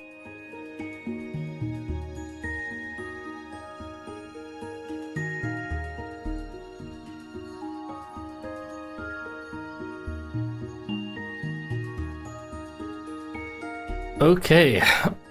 Sorry for the wait, everyone. Let's continue. So, episode 5.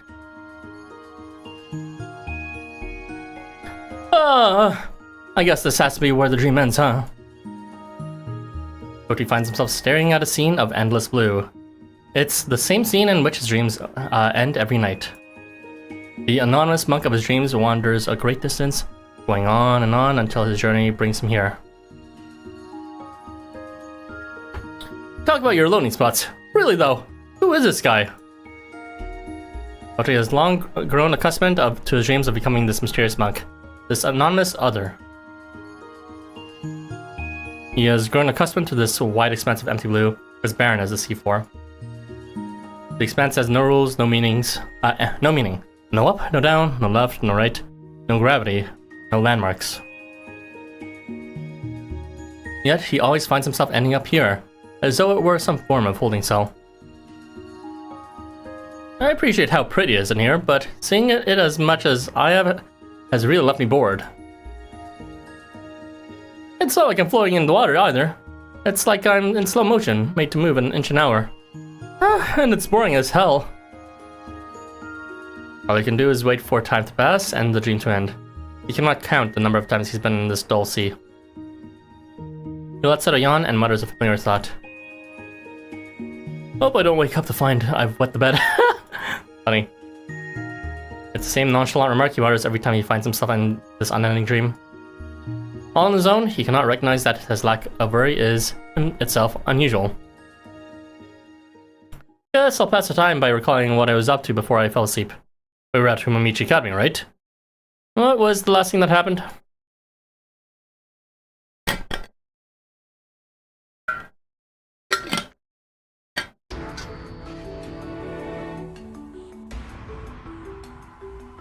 I'm glad to be able to see all of you, just as promised. My thanks for keeping Azathos entertained. It is wonderful to see that you did not bore him.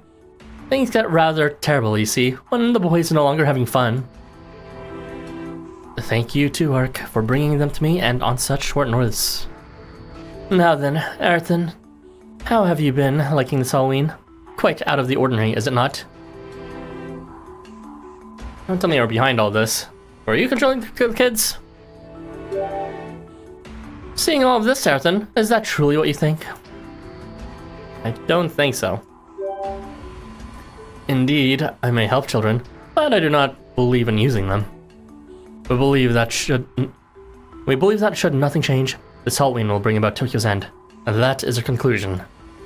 When I say we, I mean this is the view of the 7 prankster elites who make up the prank council. The prank council? Prankster elite? Are you pulling one over us? My, how rude. Do you think I truly do such a thing in such a pressing situation?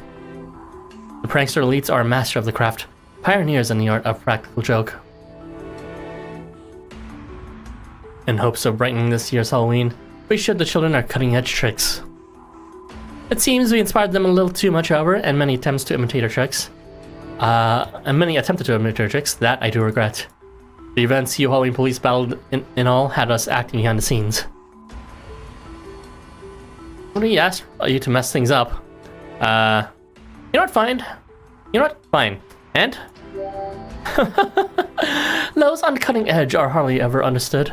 However, our talent in the art is precisely what allowed us to notice all this. Aerthin, you've noticed it too, haven't you? That's something this Halloween is different. That which should not be here being here. Those you thought were alive being dead.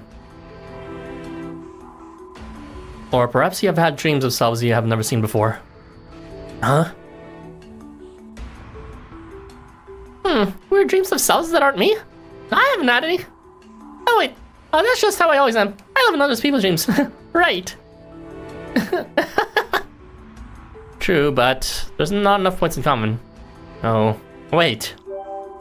Ooh. So you've noticed. Indeed, it's all over the place. It looks like all of these elements have no common meaning. But they do have something in common. Tell me, Arthur, what is a prank at its core? Something to surprise people? I mean, trick? Why do pranks surprise people? Why are tricks associated with Halloween? It is because they violate taboos. They break rules that must not be broken. Interesting. Taboos. Rules that must not be broken. That is why they are seen as surprising, as naughty. It all started as something playful, something silly. What if instead of trick-or-treat, getting candy under threat of pranks, it was trick and treat, applying of candy with the fun of a prank? So, this was like a very minor detail within Fantastic Boyfriends, since I've recently finished the story. But apparently, like the role of a taboo is like somewhat interesting too. Was it Fantastic Boyfriends? Maybe it was chapter 14 or 15. But yeah, the idea of a taboo is apparently a fairly new concept in Housamo. That kind of acts as a reverse rule. Halloween is a day of broken rules, where the dead come to life. Break even Halloween's rules is a revolution. I had thought it would be wonderful if they could have all the tricks and treats they wanted, and yet, it seems their Halloween revolution has spread too far. I cannot fully put the truth into words myself, but I can tell you what I have noticed. Rules are ways to bind oneself into society. Boxes of threat that give your actions and existence meaning and distinction. When those are shattered, more barriers break down than between the living and the dead. Even the separation between what is you and what is not becomes unclear. Think of it as being unable to tell the difference between dreams and reality, between the self and others. Songs will use this. Oh, thank you for reminding me. I felt like I couldn't remember where exactly it was, but somewhere between Afkari and Housamo, they used the concept of taboos. First, your dreams manifested. The sealed ogre. The self you did not think existed. And so forth. We in the council noticed too. Perhaps what we saw were dreams of the selves we once were or could be. Though I prioritize children who have been abandoned, that does not mean I do not care about children with friends and families. Understand that the me you see before you has not yet lost all hope for Tokyo in which we live. Which is why I would rather not have the entire city destroyed, you see. When the thin, phantasmal wall of Halloween is broken, all realities of Tokyo will be laid bare. I do not think anyone will be able to endure it. They will lose themselves to anxiety, because the upheaval will mean all their time spent living here will have lost its meaning.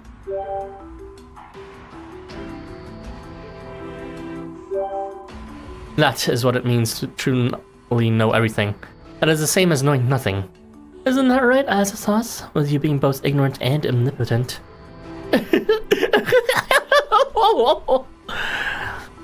You'll be taking Azathos with you to Toyosu Marine Academy, I expect. The school happens to have just the specialist for the job. One who will put this in far more comprehensible terms than I can. Azathos will be a great help afterward. Far more than I or anyone else in Tokyo could be. Tokyo has many world-saving veterans, but Azathos is a rarity among the 23 worlds. He is a world-destroying veteran. One who has, unlike Sotruda and myself, completely and utterly succeeded. Right.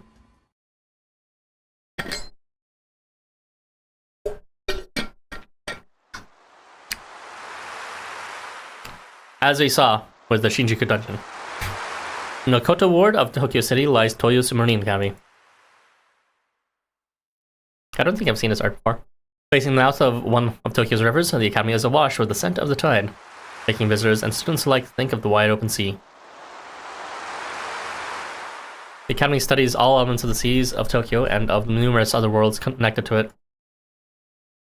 Transients who hail from all sorts of seas gather here, and the institution possesses the greatest knowledge of otherworldly seas. Even on such a studious campus, however... What's that white square in the center? Oh, it's... no. Episode 5. Cyberdive Halloween. All the way world in your computer. The bustling festivities of Halloween cannot be escaped. Happy Halloween! Welcome to Toyosu Marine Academy! Everyone having fun out there? I hope you are, because we worked really hard on this sea Halloween. see as far as the eye can see. Isn't that breaking the rules though? Combining these two. Ooh, they're even selling fried squid. Want some assets? They're real good. Oh, I think I'll have to pass. It's good stuff and all, but you know, huh? It's gonna look like. Is it because of his tentacles? That'd be my first time here. It probably is. Yeah, this is the first time you've seen the Halloween art, so. It's gonna like cannibalism, yeah? Yeah, since that's my home territory. Oh, is it?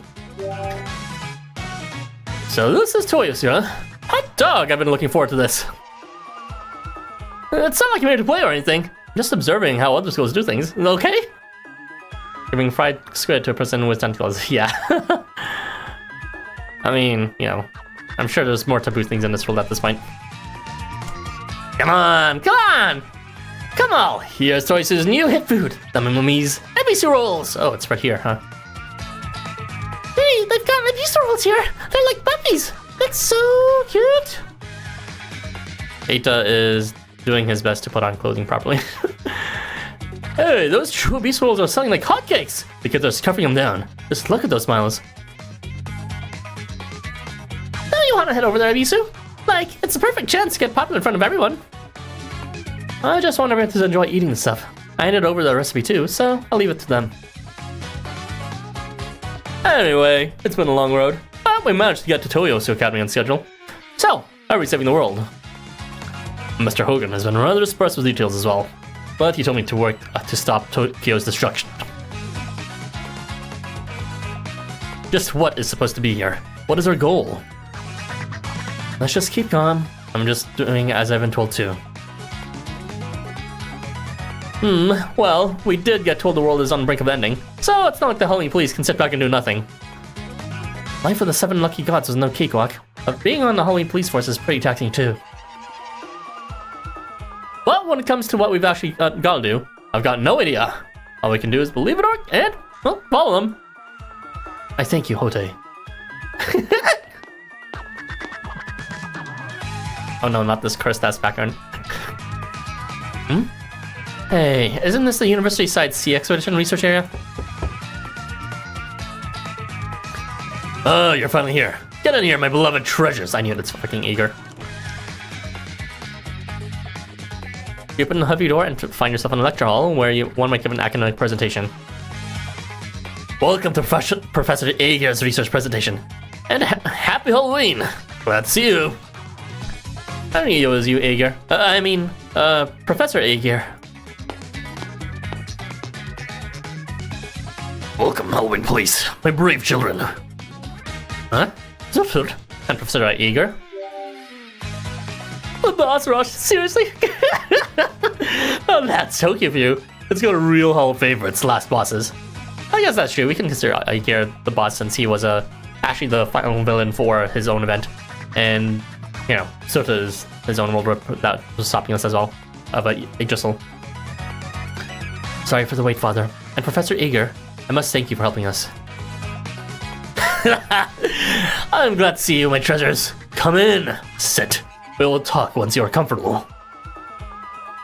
It's been too long. Alright, have we met recently? Looks like the little miss with the bee wasn't with you today.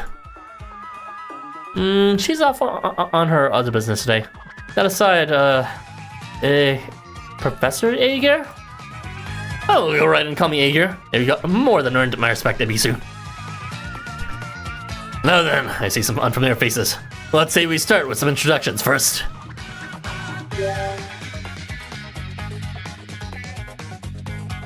Once everyone's introductions are finished, you sit down in the provided seats, forming a circle. I'm like looking at what is back here. Is that like a schematic for a giant robot or something? I don't even know. Ote? Huh. You're a member of the treasure shop, aren't you? Well, looks like we got another shining pearl in the collection. What about Hote? That's me. Now I've got to thank you for taking such good care of Ebisu here. Hote, come on, don't embarrass me like that. I bought some food from the stalls outside. For desserts, I prepared for you all cake to sup on. So Shredder lays out the food on tables, starting with the Ebisu rolls. The Beast rolls are just the best. I could eat a whole plate of them, yo. Oh, these rice balls are just the perfect amount of salty. Great seaweed too. The name Makara Musubi even has a nice ring to it. This cake of yours is great too, Surtur. Mind teaching me some Western baking tricks later? Now that's what I call eating. The marine products department students will be pleased, I tell you that. I would eat Abisu rolls. I mean, they look pretty tasty, but I'm not a fan of corn dogs in general. So, you know, he's gonna need to upsell them to me at this point. Oh yeah, he said something about Halloween a bit ago. Well, this room doesn't look too festive. See? This is something of a research facility. As much as I want to show you, first things first. These are some tasty healing items. I just can't stop eating. But what into this here seaweed? Corn dogs are just like hot dogs, except, you know, it's like a cornbread and set around it. And it usually surrounds the entire thing. It's not my favorite. I'm not a big fan of hot dogs either, and corn dogs are just like a straight up downgrade, in my opinion, from that. Aegir shoots as a softly glance before grinning and turning back to the others. What does he know? Now, listen up and listen good. What we heard about Tokyo being on a crash course for destruction is true. But wait, why is Tokyo gonna blow up?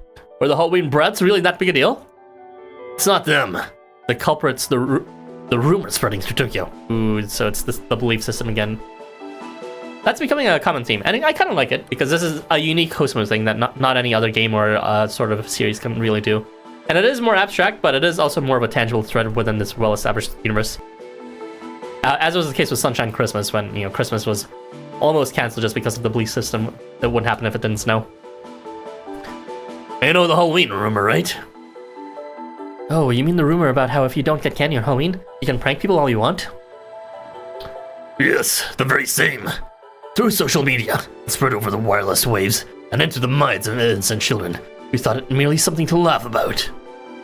At first, it was merely graffiti, hardly worth believing in. Yet as the sheer number of people who saw it increased, some began to believe. Yeah, I can see that. I'm the type to get on trends hard, so I get it. Then I always got scolded by leave. Plenty of children live in Tokyo in small, closed-off communities, with activities, cram schools, and like. I've never played any Persona game, besides the one that Hidden forced me playing, which I didn't like. Fantasies of possibilities, tiny blips of skepticism. Such idle thoughts can at times lead to humanity's heart astray. And came the word that Halloween was getting cancelled in big schools. With the police on move, it seemed that much more believable.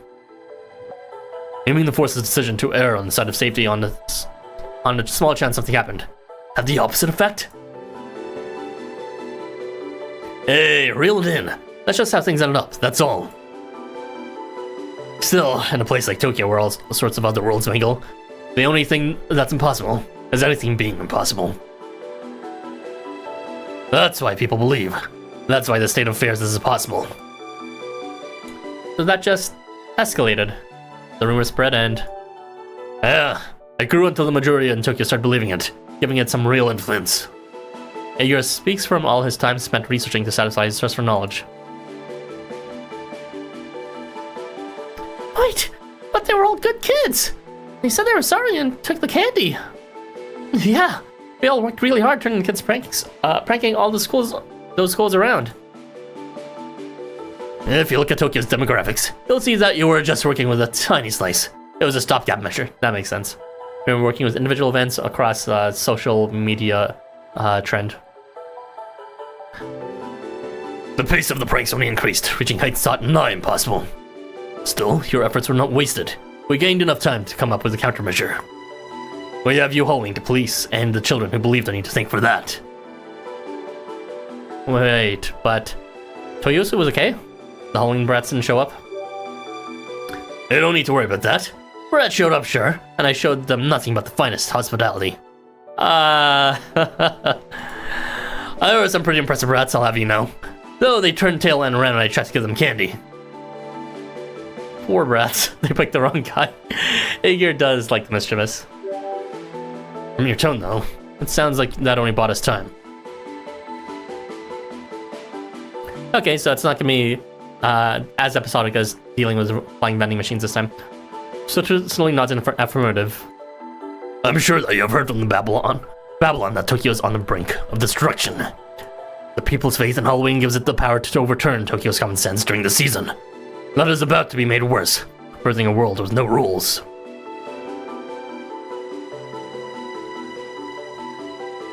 You think the dead coming back to life was something? That's nothing. Try meaningless dreams becoming reality. This is Tokyo, where the impossible happens. I'm saying even things that can't happen here just might happen. Of the 23 other worlds out there, there's only one like that. A world that lost all meaning and came to its end. The old ones. Well, that is right. The world of the old ones. Basically, our world will turn out similar.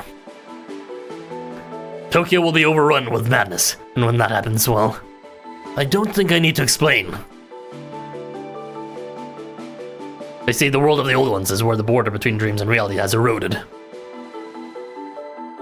Pointless things and only pointless things happen constantly.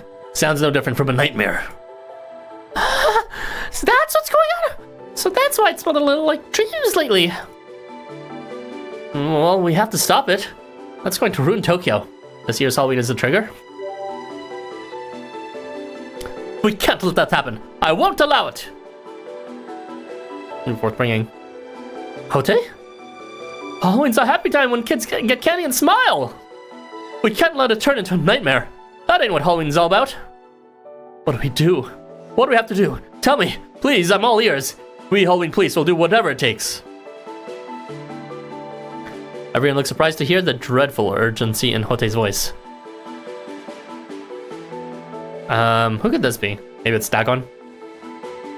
Apologies for my tardiness. I will explain the rest. Yeah, Galaxy Brain. I mean, there's very few people in this academy, so. Yo, Professor Dagon. Alright, you teach at Toyosu. Dagon answers you with a smile and then continues speaking to the group. How's he sounding again? My name is Dagon. I lecture here in the Oceanic Construction Department at Toyo's Marine Academy's University. Good to meet you. Drawing from the past, I believe I can provide some insight into the current Halloween phenomenon. Tokyo's current conditions are shockingly similar to the paths my homeland, the world of the old ones, took in the past.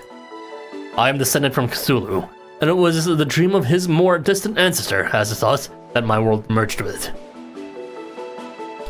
Dagon speaks without even looking at Azathos beside you. I see, so in the timeline of the world of the old ones, it seems that all these old ones were actually existing. And then Azathos eventually woke up within that world, which I guess makes sense since they already described the world as the world that has already been broken from the beginning. There's a desperation to his avoidance, like a strong belief that looking at him will consume him as madness. Interesting, so this is the first time we're actually hearing Dagon speak about the old ones, and not about Kanan.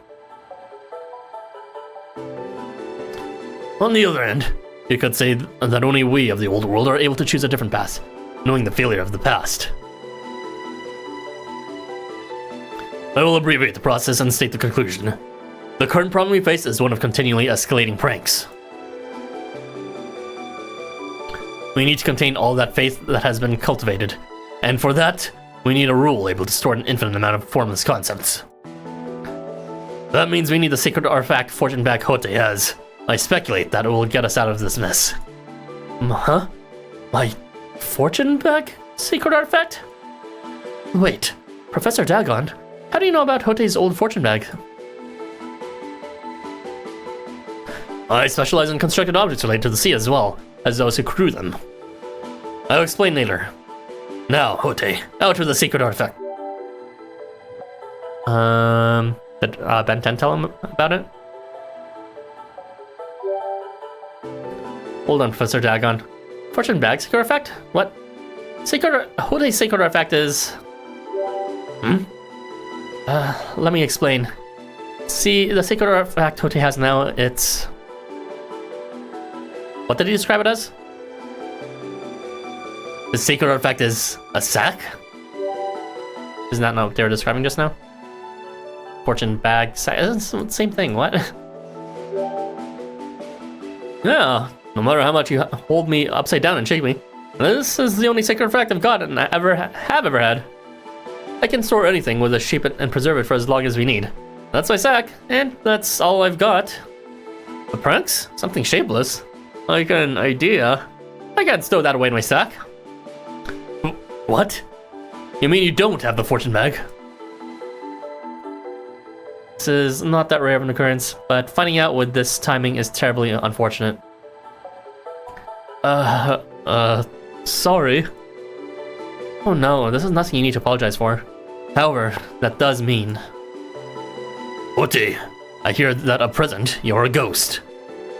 Where then is your corporeal body gone? Were you ethereal like this before you were summoned? At the very least, Oti wasn't a ghost when he was on the treasure ship.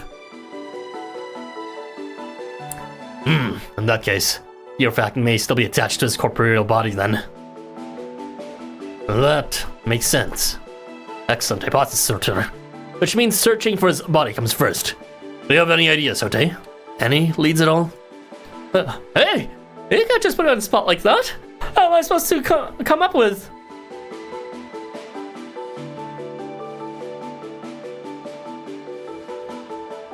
The sea. The bottom of the sea. The sea? Yeah, I don't really have any basis for it, but this is what my intuition is screaming. Is that what we're really relying on? No, really, I just remembered it. I saw it in a dream. A dream? A bizarre dream, I tell ya. Like one where I'm just drifting along at the bottom of the sea. I never float up to the surface either. I just stay where I am the whole time until I wake up. It's boring as hell, let me tell ya. We can imagine that means your body's sunken then. Though it does seem like you would float. That does seem odd, but it can be explained with dream logic. Still, why would you have such a... Hey, this is a shot in the dark, but it might be the influence of the sacred artifact you got from the treasure ship. A secret artifact from the ship? Oh, come to think of it. We 7 lucky gods on the treasure ship each have a secret artifact to keep the ship moving. Take me, for example. I had the ship sail. Ote, he had the anchor that kept the ship in place. An anchor sacred artifact, huh? An artifact after my own heart. I like the sound of that. Yeah, he has the anchor secret artifact, I believe. Kind of like Gordon. Alright, that makes the dream sound much more believable. In other words, the sacred artifact that's keeping him underwater. I thought it was supposed to be a bag. Does he have 3 sacred artifacts? Jeez.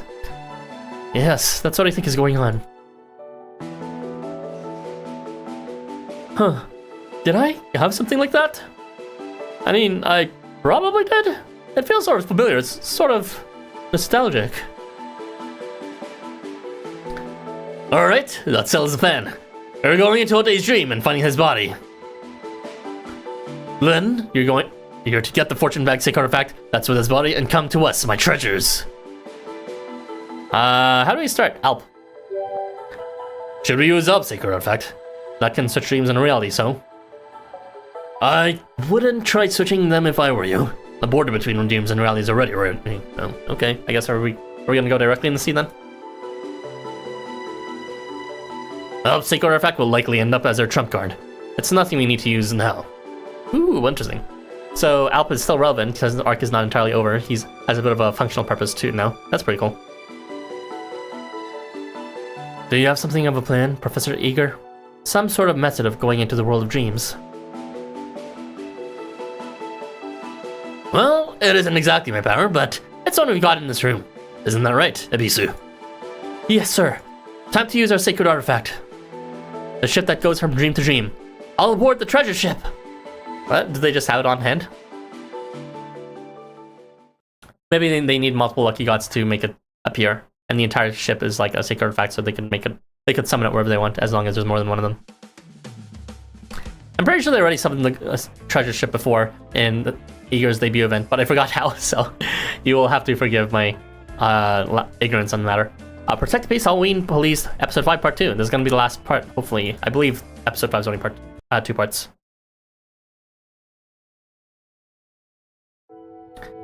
The sea is not as simple as immense The sea is not simply an immense body of water, Jesus. No, it is boundless, stretching far beyond what the eye can see. It is the unknown, holding mysteries yet to be revealed. The concept of the sea can be extended past the mysterious waters of Earth. The dark abyss and glimmering stars of the space above, for instance, can easily be considered a cosmic sea. Alright. Or take the unknown space made by human hands and minds, the great network that connects the globe, a digital sea, as we saw in Chapter 13. Or take the mind itself and the dreams it houses, still shrouded in a noble mystery. That too is a sea. Space as far as the eye can see, lacking in any and all borders, leaving the rootless all lost. That too is a sea.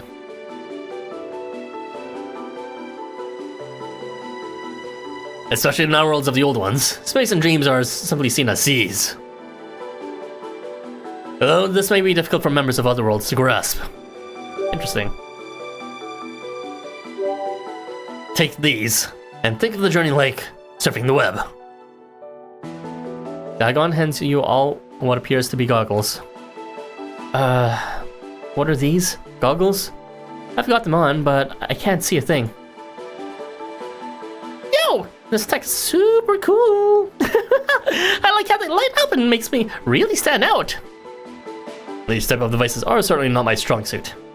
I can never get used to how cold and mechanistic they feel.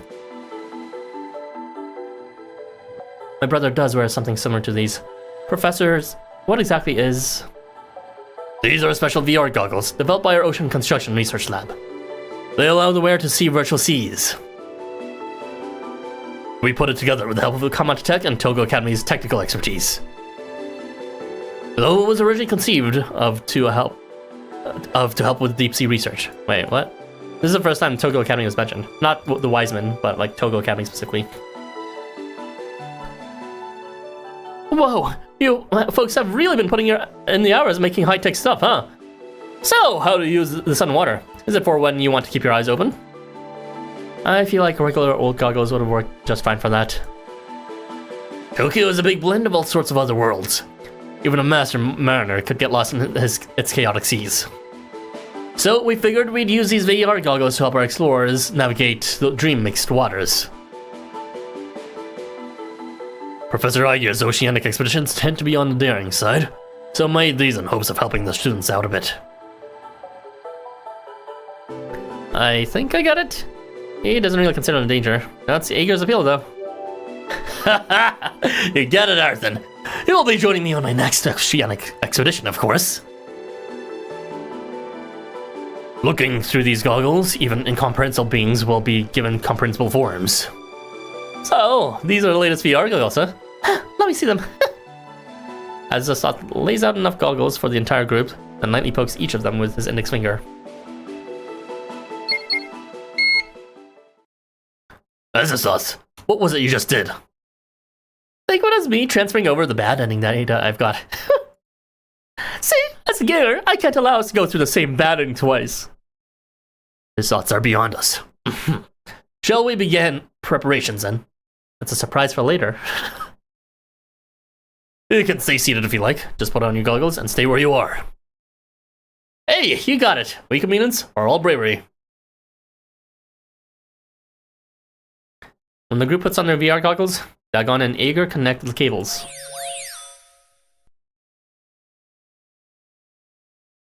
The lights on everyone's VR goggles begin blinking, and they are automatically linked to the observation monitor. A moment later.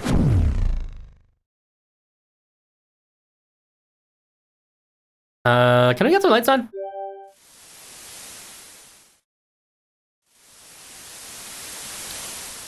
Not what I expected. Or just back outside. Did the dive fail? Don't worry. To make it easier to comprehend, I've simulated the school as a starting point. You're already in Hote's dream. The virtual image replacement system is working well, and everything is operating normally. Well, not exactly normally. It's working with a dozen times more learning data than it was built for. Look at how easily it's assimilating essentially meaningless data fragments of dreams and the like. No one had any doubt this was a result of the learning data Azathoth had poured in. Ooh, I see, so that's what it did. So as a sop shaped what we're about to see. Sure. Ignorant yet omnipotent my tentacles. Or perhaps we simply don't know the difference between knowing a thing and knowing everything. So this is a virtual space, was it called? It does not seem any different from a reality. I don't really get it, but this is poppin', yo! I can move in VR just fine and everything! You're working with the best! Here. Handcrafting a world is a cinch. Cinch? Cinch. Now we've got our stage to play on. Incredible as sauce. You're a real hardcore gamer. Come on, give me a hit that. Not much of a compliment coming from a game-addled kid like you. Why don't you play some real games instead of post-go? Well, Abisu, are you ready? Go ahead and summon your sacred artifact. Call up Intermission. Abisu. Oh, right. Abisu looks at the ship crafted by virtual space that has appeared before the group. Abisu of the Seven Lucky Fishers commands you. Wear upon your body this fragment of the treasure ship. With the wind in your sails, pass the seas and soar the skies. Traverse dreams on treasured canvas. Sublimation sail! This is a much more interweaved plot than I thought it would be. As Abisu recites his beseechment, a radiant sail appears on the ship before the group. A golden glow engulfs the ship and fills the eyes of all. Before them is the treasure ship of the Seven Lucky Gods, a ship of light that goes from dream to dream, taking away the pain of those it visits. Oh, it's been so long, hasn't it, old friend? I hope you're all right with helping us again. Abisu smiles as he holds back, arms open to ship, his eyes filled with nostalgia and gratitude. Sorry for the wait. Well, everyone, all aboard. It's so bright. Talk about your pleasures cruises. This looks like it'd be hella popular. I cannot believe I would have the chance to see the treasure ship with my own eyes. I remember how when I was little, I put a picture of it under my pillow. Now this is like the last vehicle in an RPG. Now I can go over the world map. Right, like the, what's called, the flying ship in Final Fantasy. We'll decide who does what once we get on board. A ship needs a crew, right? Aye aye, Captain.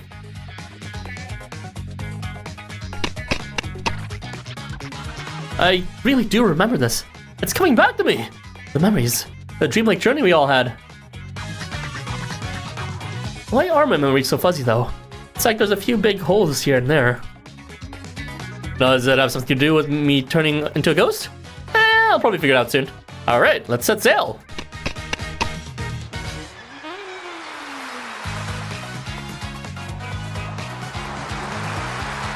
So, how do you plan to sail through Hote's dream? Surely that won't happen if you just stay bobbing on waves, will it? This is where we would want a navigator, but we're missing her. Really don't have enough hands on deck, huh? Hey, come on, don't tell me you didn't have a plan from the start. This is the treasure ship, right? It's gotta have some kind of special power we can use. Oh, poor oddly arrival. The ads are attacking. Hey, don't ask me! I mean, going from dream to dream is one thing, but navigating a virtual sea... Rough seas ahead already. If only we had another navigator, we could use a hand to any end. His necklace end? Hey, I wouldn't sell Benton that short. It's not like anyone can just do her... Well, if it's a hand or two, or three you want, I think you've got a Savannah scavenger's worth in that rare item around your neck. Whoa, whoa!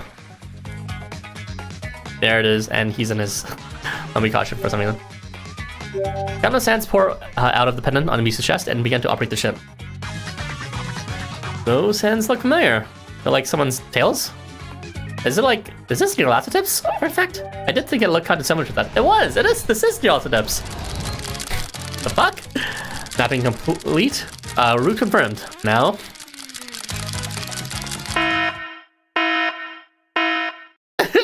Enemy sighted. Crew, primary belts, stations.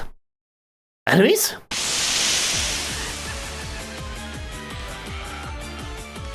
Yahoo! Revenge of the Halloween brats, baby!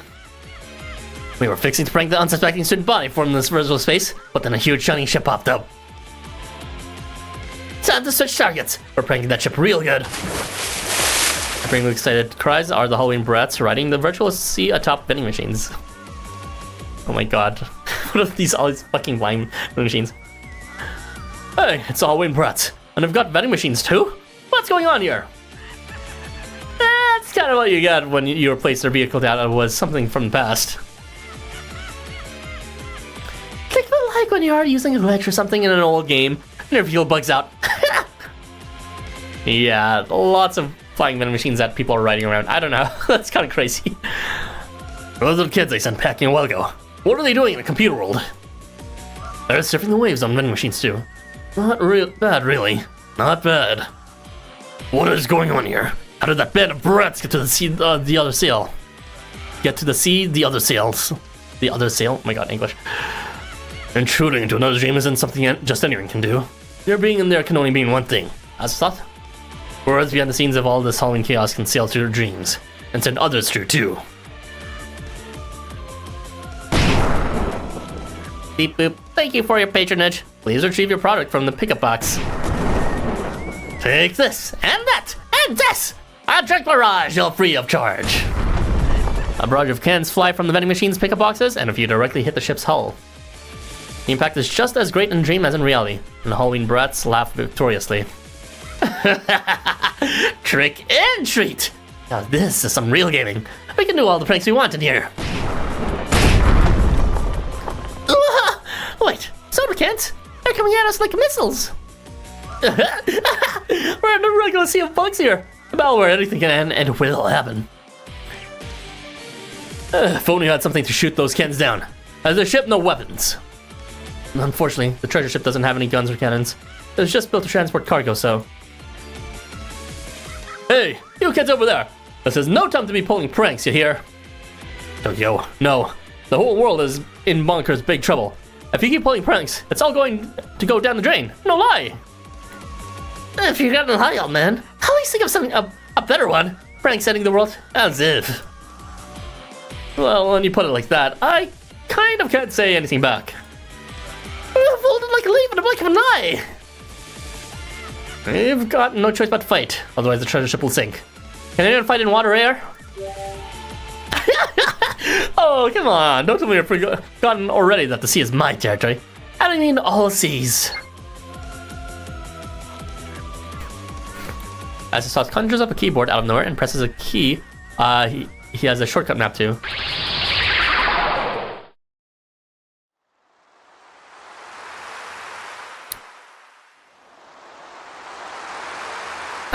It got all quiet all of a sudden. Hey, ship, you seriously done already?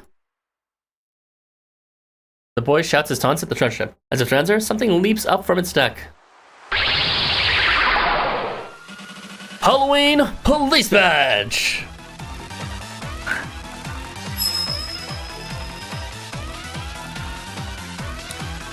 Since I didn't get to transform with everyone last time, it's time to finally redeem myself, damn it!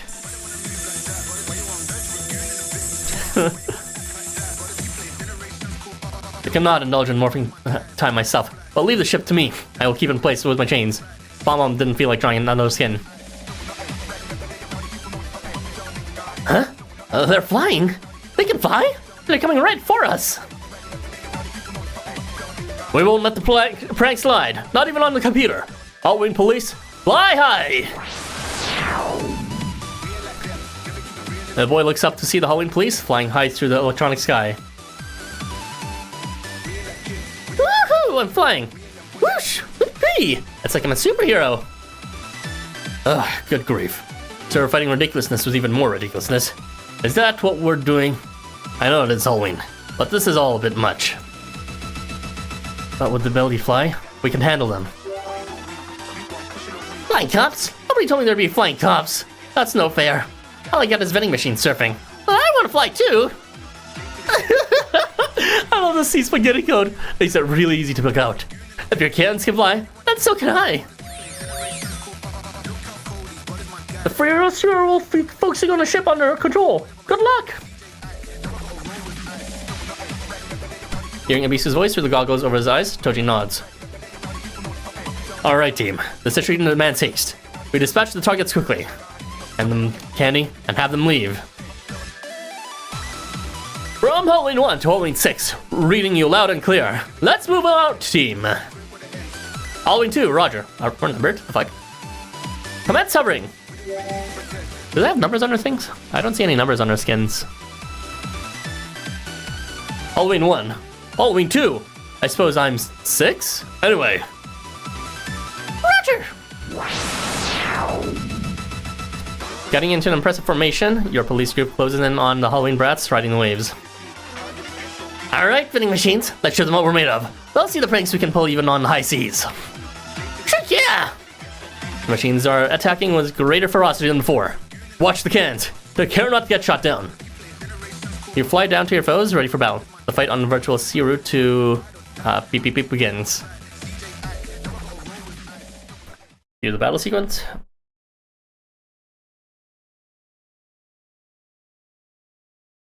Oh man, need a break. Jeez.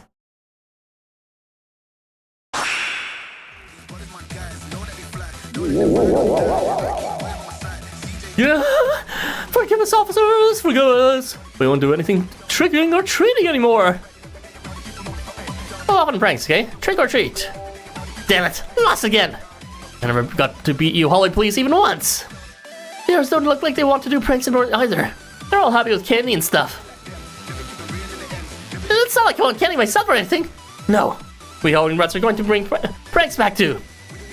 Come on, kid. No need to lie to yourself. You just feel like you've gone too far and are getting real something to compensate, aren't you? How about you reeled in then? I mean, you'll be able to enjoy Halloween a lot more. Come on, trick or treat. Have a grab bag of treats, right for me. Both these smiles handing the lad the treats from Toyo's Marine Academy professors had converted into data. Oh, no, don't sip the answer. Not in treat mood. That's a shame. That's really good stuff that my dear friend made. I didn't say that. That looks real good. Give it here. Come on. Now hold on. You've got to say what you've got to say first. Say it loud and say it proud. Say it right from the heart. I'm sorry for going too far with my tricks, so please give me treats. Good job. Good kid. Good kid. Here you go. Happy Halloween. Well, I guess we should pack up and go. Let's head back and wolf down the treats we got, gang. Yeah, thanks for the candy and stuff. Happy Halloween. See you again. The mischievous boy and the ghosts vanish, disappearing from the computer world. You catch sight of him blushing for a moment before his disappearance. Okay, the Halloween rat's logged out. Don't attack him anymore. Well, let's get rolling to the ends of the virtual sea. Well, they left easily. I was wondering if they'll stop rocking. They shut up and quit, right? See me? I'm as optimistic as they come. I don't have a single worry. Everyone I met on my journeys, even if they're going through rough times, they've shown a stranger like me such mercy. Mercy?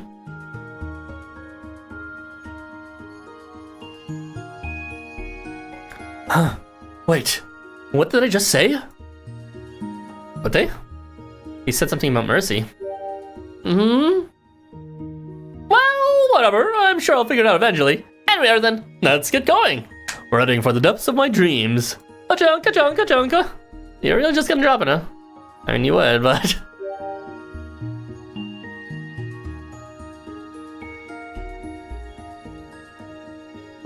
Sniff, sniff, sniff, sniff. I'm smelling the dreams we're after. It's coming from... Ah! Over there! Look out. From here on out, you'll truly be going into the dream of another. At our level of technology, we will not be able to maintain contact. Sorry, but this is as far as we can monitor you. Go, and may the blasphemy of the Great Cthulhu protect you. That was a very peculiar wish of good luck. Just watch your back, so. I have no doubt you'll be fine. You are the treasures that conquered my sea, after all. Be careful, brave children of mine.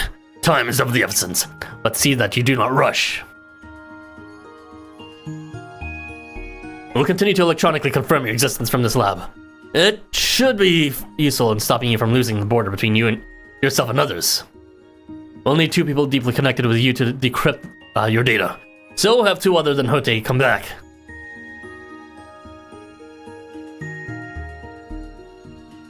Don't worry either. There's no actual physical distance in that sea you're floating through. If you will yourself to return, your mind will be back before you know it. You're just looking through VR goggles, remember. Your actual bodies are right here. I will return and tie my chains to the ship on the way. It just might help guide you when you're coming back. Licho, do you think you can hang back with us too? You look really smart, so I think you'd be a big help. Yeah? Well, leave the reading and the tough text to me. Good luck, ship crew. Do take care of Azasos for me, Ayrton. He's a dear family member of ours. Oh, that's right, Chuck. Family. You can't bring family with you to esports finals. Well, we're off.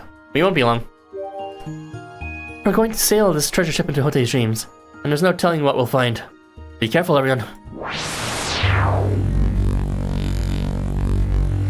Ooh, that's a unique sound. As Dagon and the others in the real world watch you go, you head off into the world of dreams. This is the castle of Nodens. This feels familiar. Jarl was behind this? What? Welcome to the land of the fancy, the land of dreams. What is it you're looking for? Your true body, or perhaps memories of the world's big bad ending? Oh, lonely king or tragic clown, mad with love, will accompany you as far as you desire. No more of the same route, though. That would be too boring. How about we track down a different ending? Alright, time for a Halloween show. You're gonna love what we do with the Sea of Emptiness. You arrive at your destination to find it a storm of lost data and a cacophony of the chaos. Ooh. Not expecting there to be so much different villains of their own kind here. I like it. The interweave narrative is building. But that is it for today. Let's head back to our guild.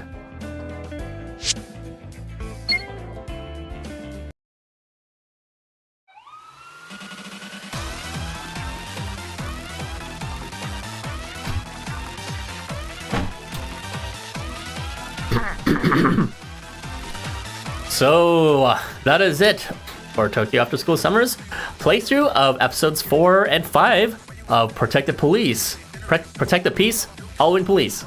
I will get that right one of these days. But yeah, I like the final break from the routineness of the plot. Granted, I still enjoyed how they were differing between each one. There's some diversity. But now it seems we're finally getting to the meat of the matter of actually targeting the source. And it seems we had a lot of red herrings lately between Azasoth and Toji slash the Impaler, and the Tricksters themselves, and then Babylon. And now we're finally seeing it may actually be due to a mix between Faith as well as Nyarlathotep's works from behind. Interesting stuff for sure. Hotei's backstory is still not complete, so I'm still hoping to understand if it's worthwhile or not in the end. He seems to have forgotten something about Mercy. I'm not entirely sure what that'll be, but that is what it is going to be in the grand finale of this playthrough. It seems that the plot has been resolved mostly for Alp and for Toji. And perhaps Azasoth is still slightly related, though mostly just as an imminent threat for the chaos to spread. Alp might still be relevant in terms of returning us back at some point with his dream powers. And, Toji's just chilling. He had like 4 fucking parts for his episode, so he's had enough time in the spotlight, I think. It's very good, though. And lastly, Ebisu had his own Ebisu role little thing. So he's fallen to... Between him as well as Azasoth, they had some pretty interesting connections that I wouldn't have expected from Toyosu Marine Academy. I was like, why are we going to Toyosu? I don't think we met anyone there. But it makes sense because they made some new plot points between both the old ones as well as the land of Wa when it came to the Golden Ship, as well as the world of the seas of the old ones and Azasoth. So that's a very interesting connection to keep these characters who've already had their arc finished still connected through the overarching narrative and setting of and progression of the plot. So I'm deeply enjoying that connection with Ebisu calling it the Golden Ship, and Azasoth being there to sort of guide the way by implanting his own data to help us figure out a way directly into Nyarlathotep's core, which is maybe where Hotei's final sacred artifact is. But yeah, I think I have done enough. Thank you for joining Zavi and on the arrival, and anyone else who is chatting right now. But anyways, look forward to the final stream. Not tomorrow. There's gonna be quite a large-ish break from my playthrough. There's gonna be tomorrow. There's not gonna be anything. I have like personal plans that day. I'm going out to eat some sushi with my friends. Very cool. The day after, there's gonna be the discussion stream for the topics of the new content, including Azathoth's stupid fucking Evo. And Monday will be when we finish this. So this is gonna be a huge cliffhanger. Kind of annoyed honestly because this plot's getting good, but hopefully, you know, I'll remember all the details by then, and hopefully you guys remember the details too. So take care until then. But yeah, that's it for now, and I'll see you around, I guess.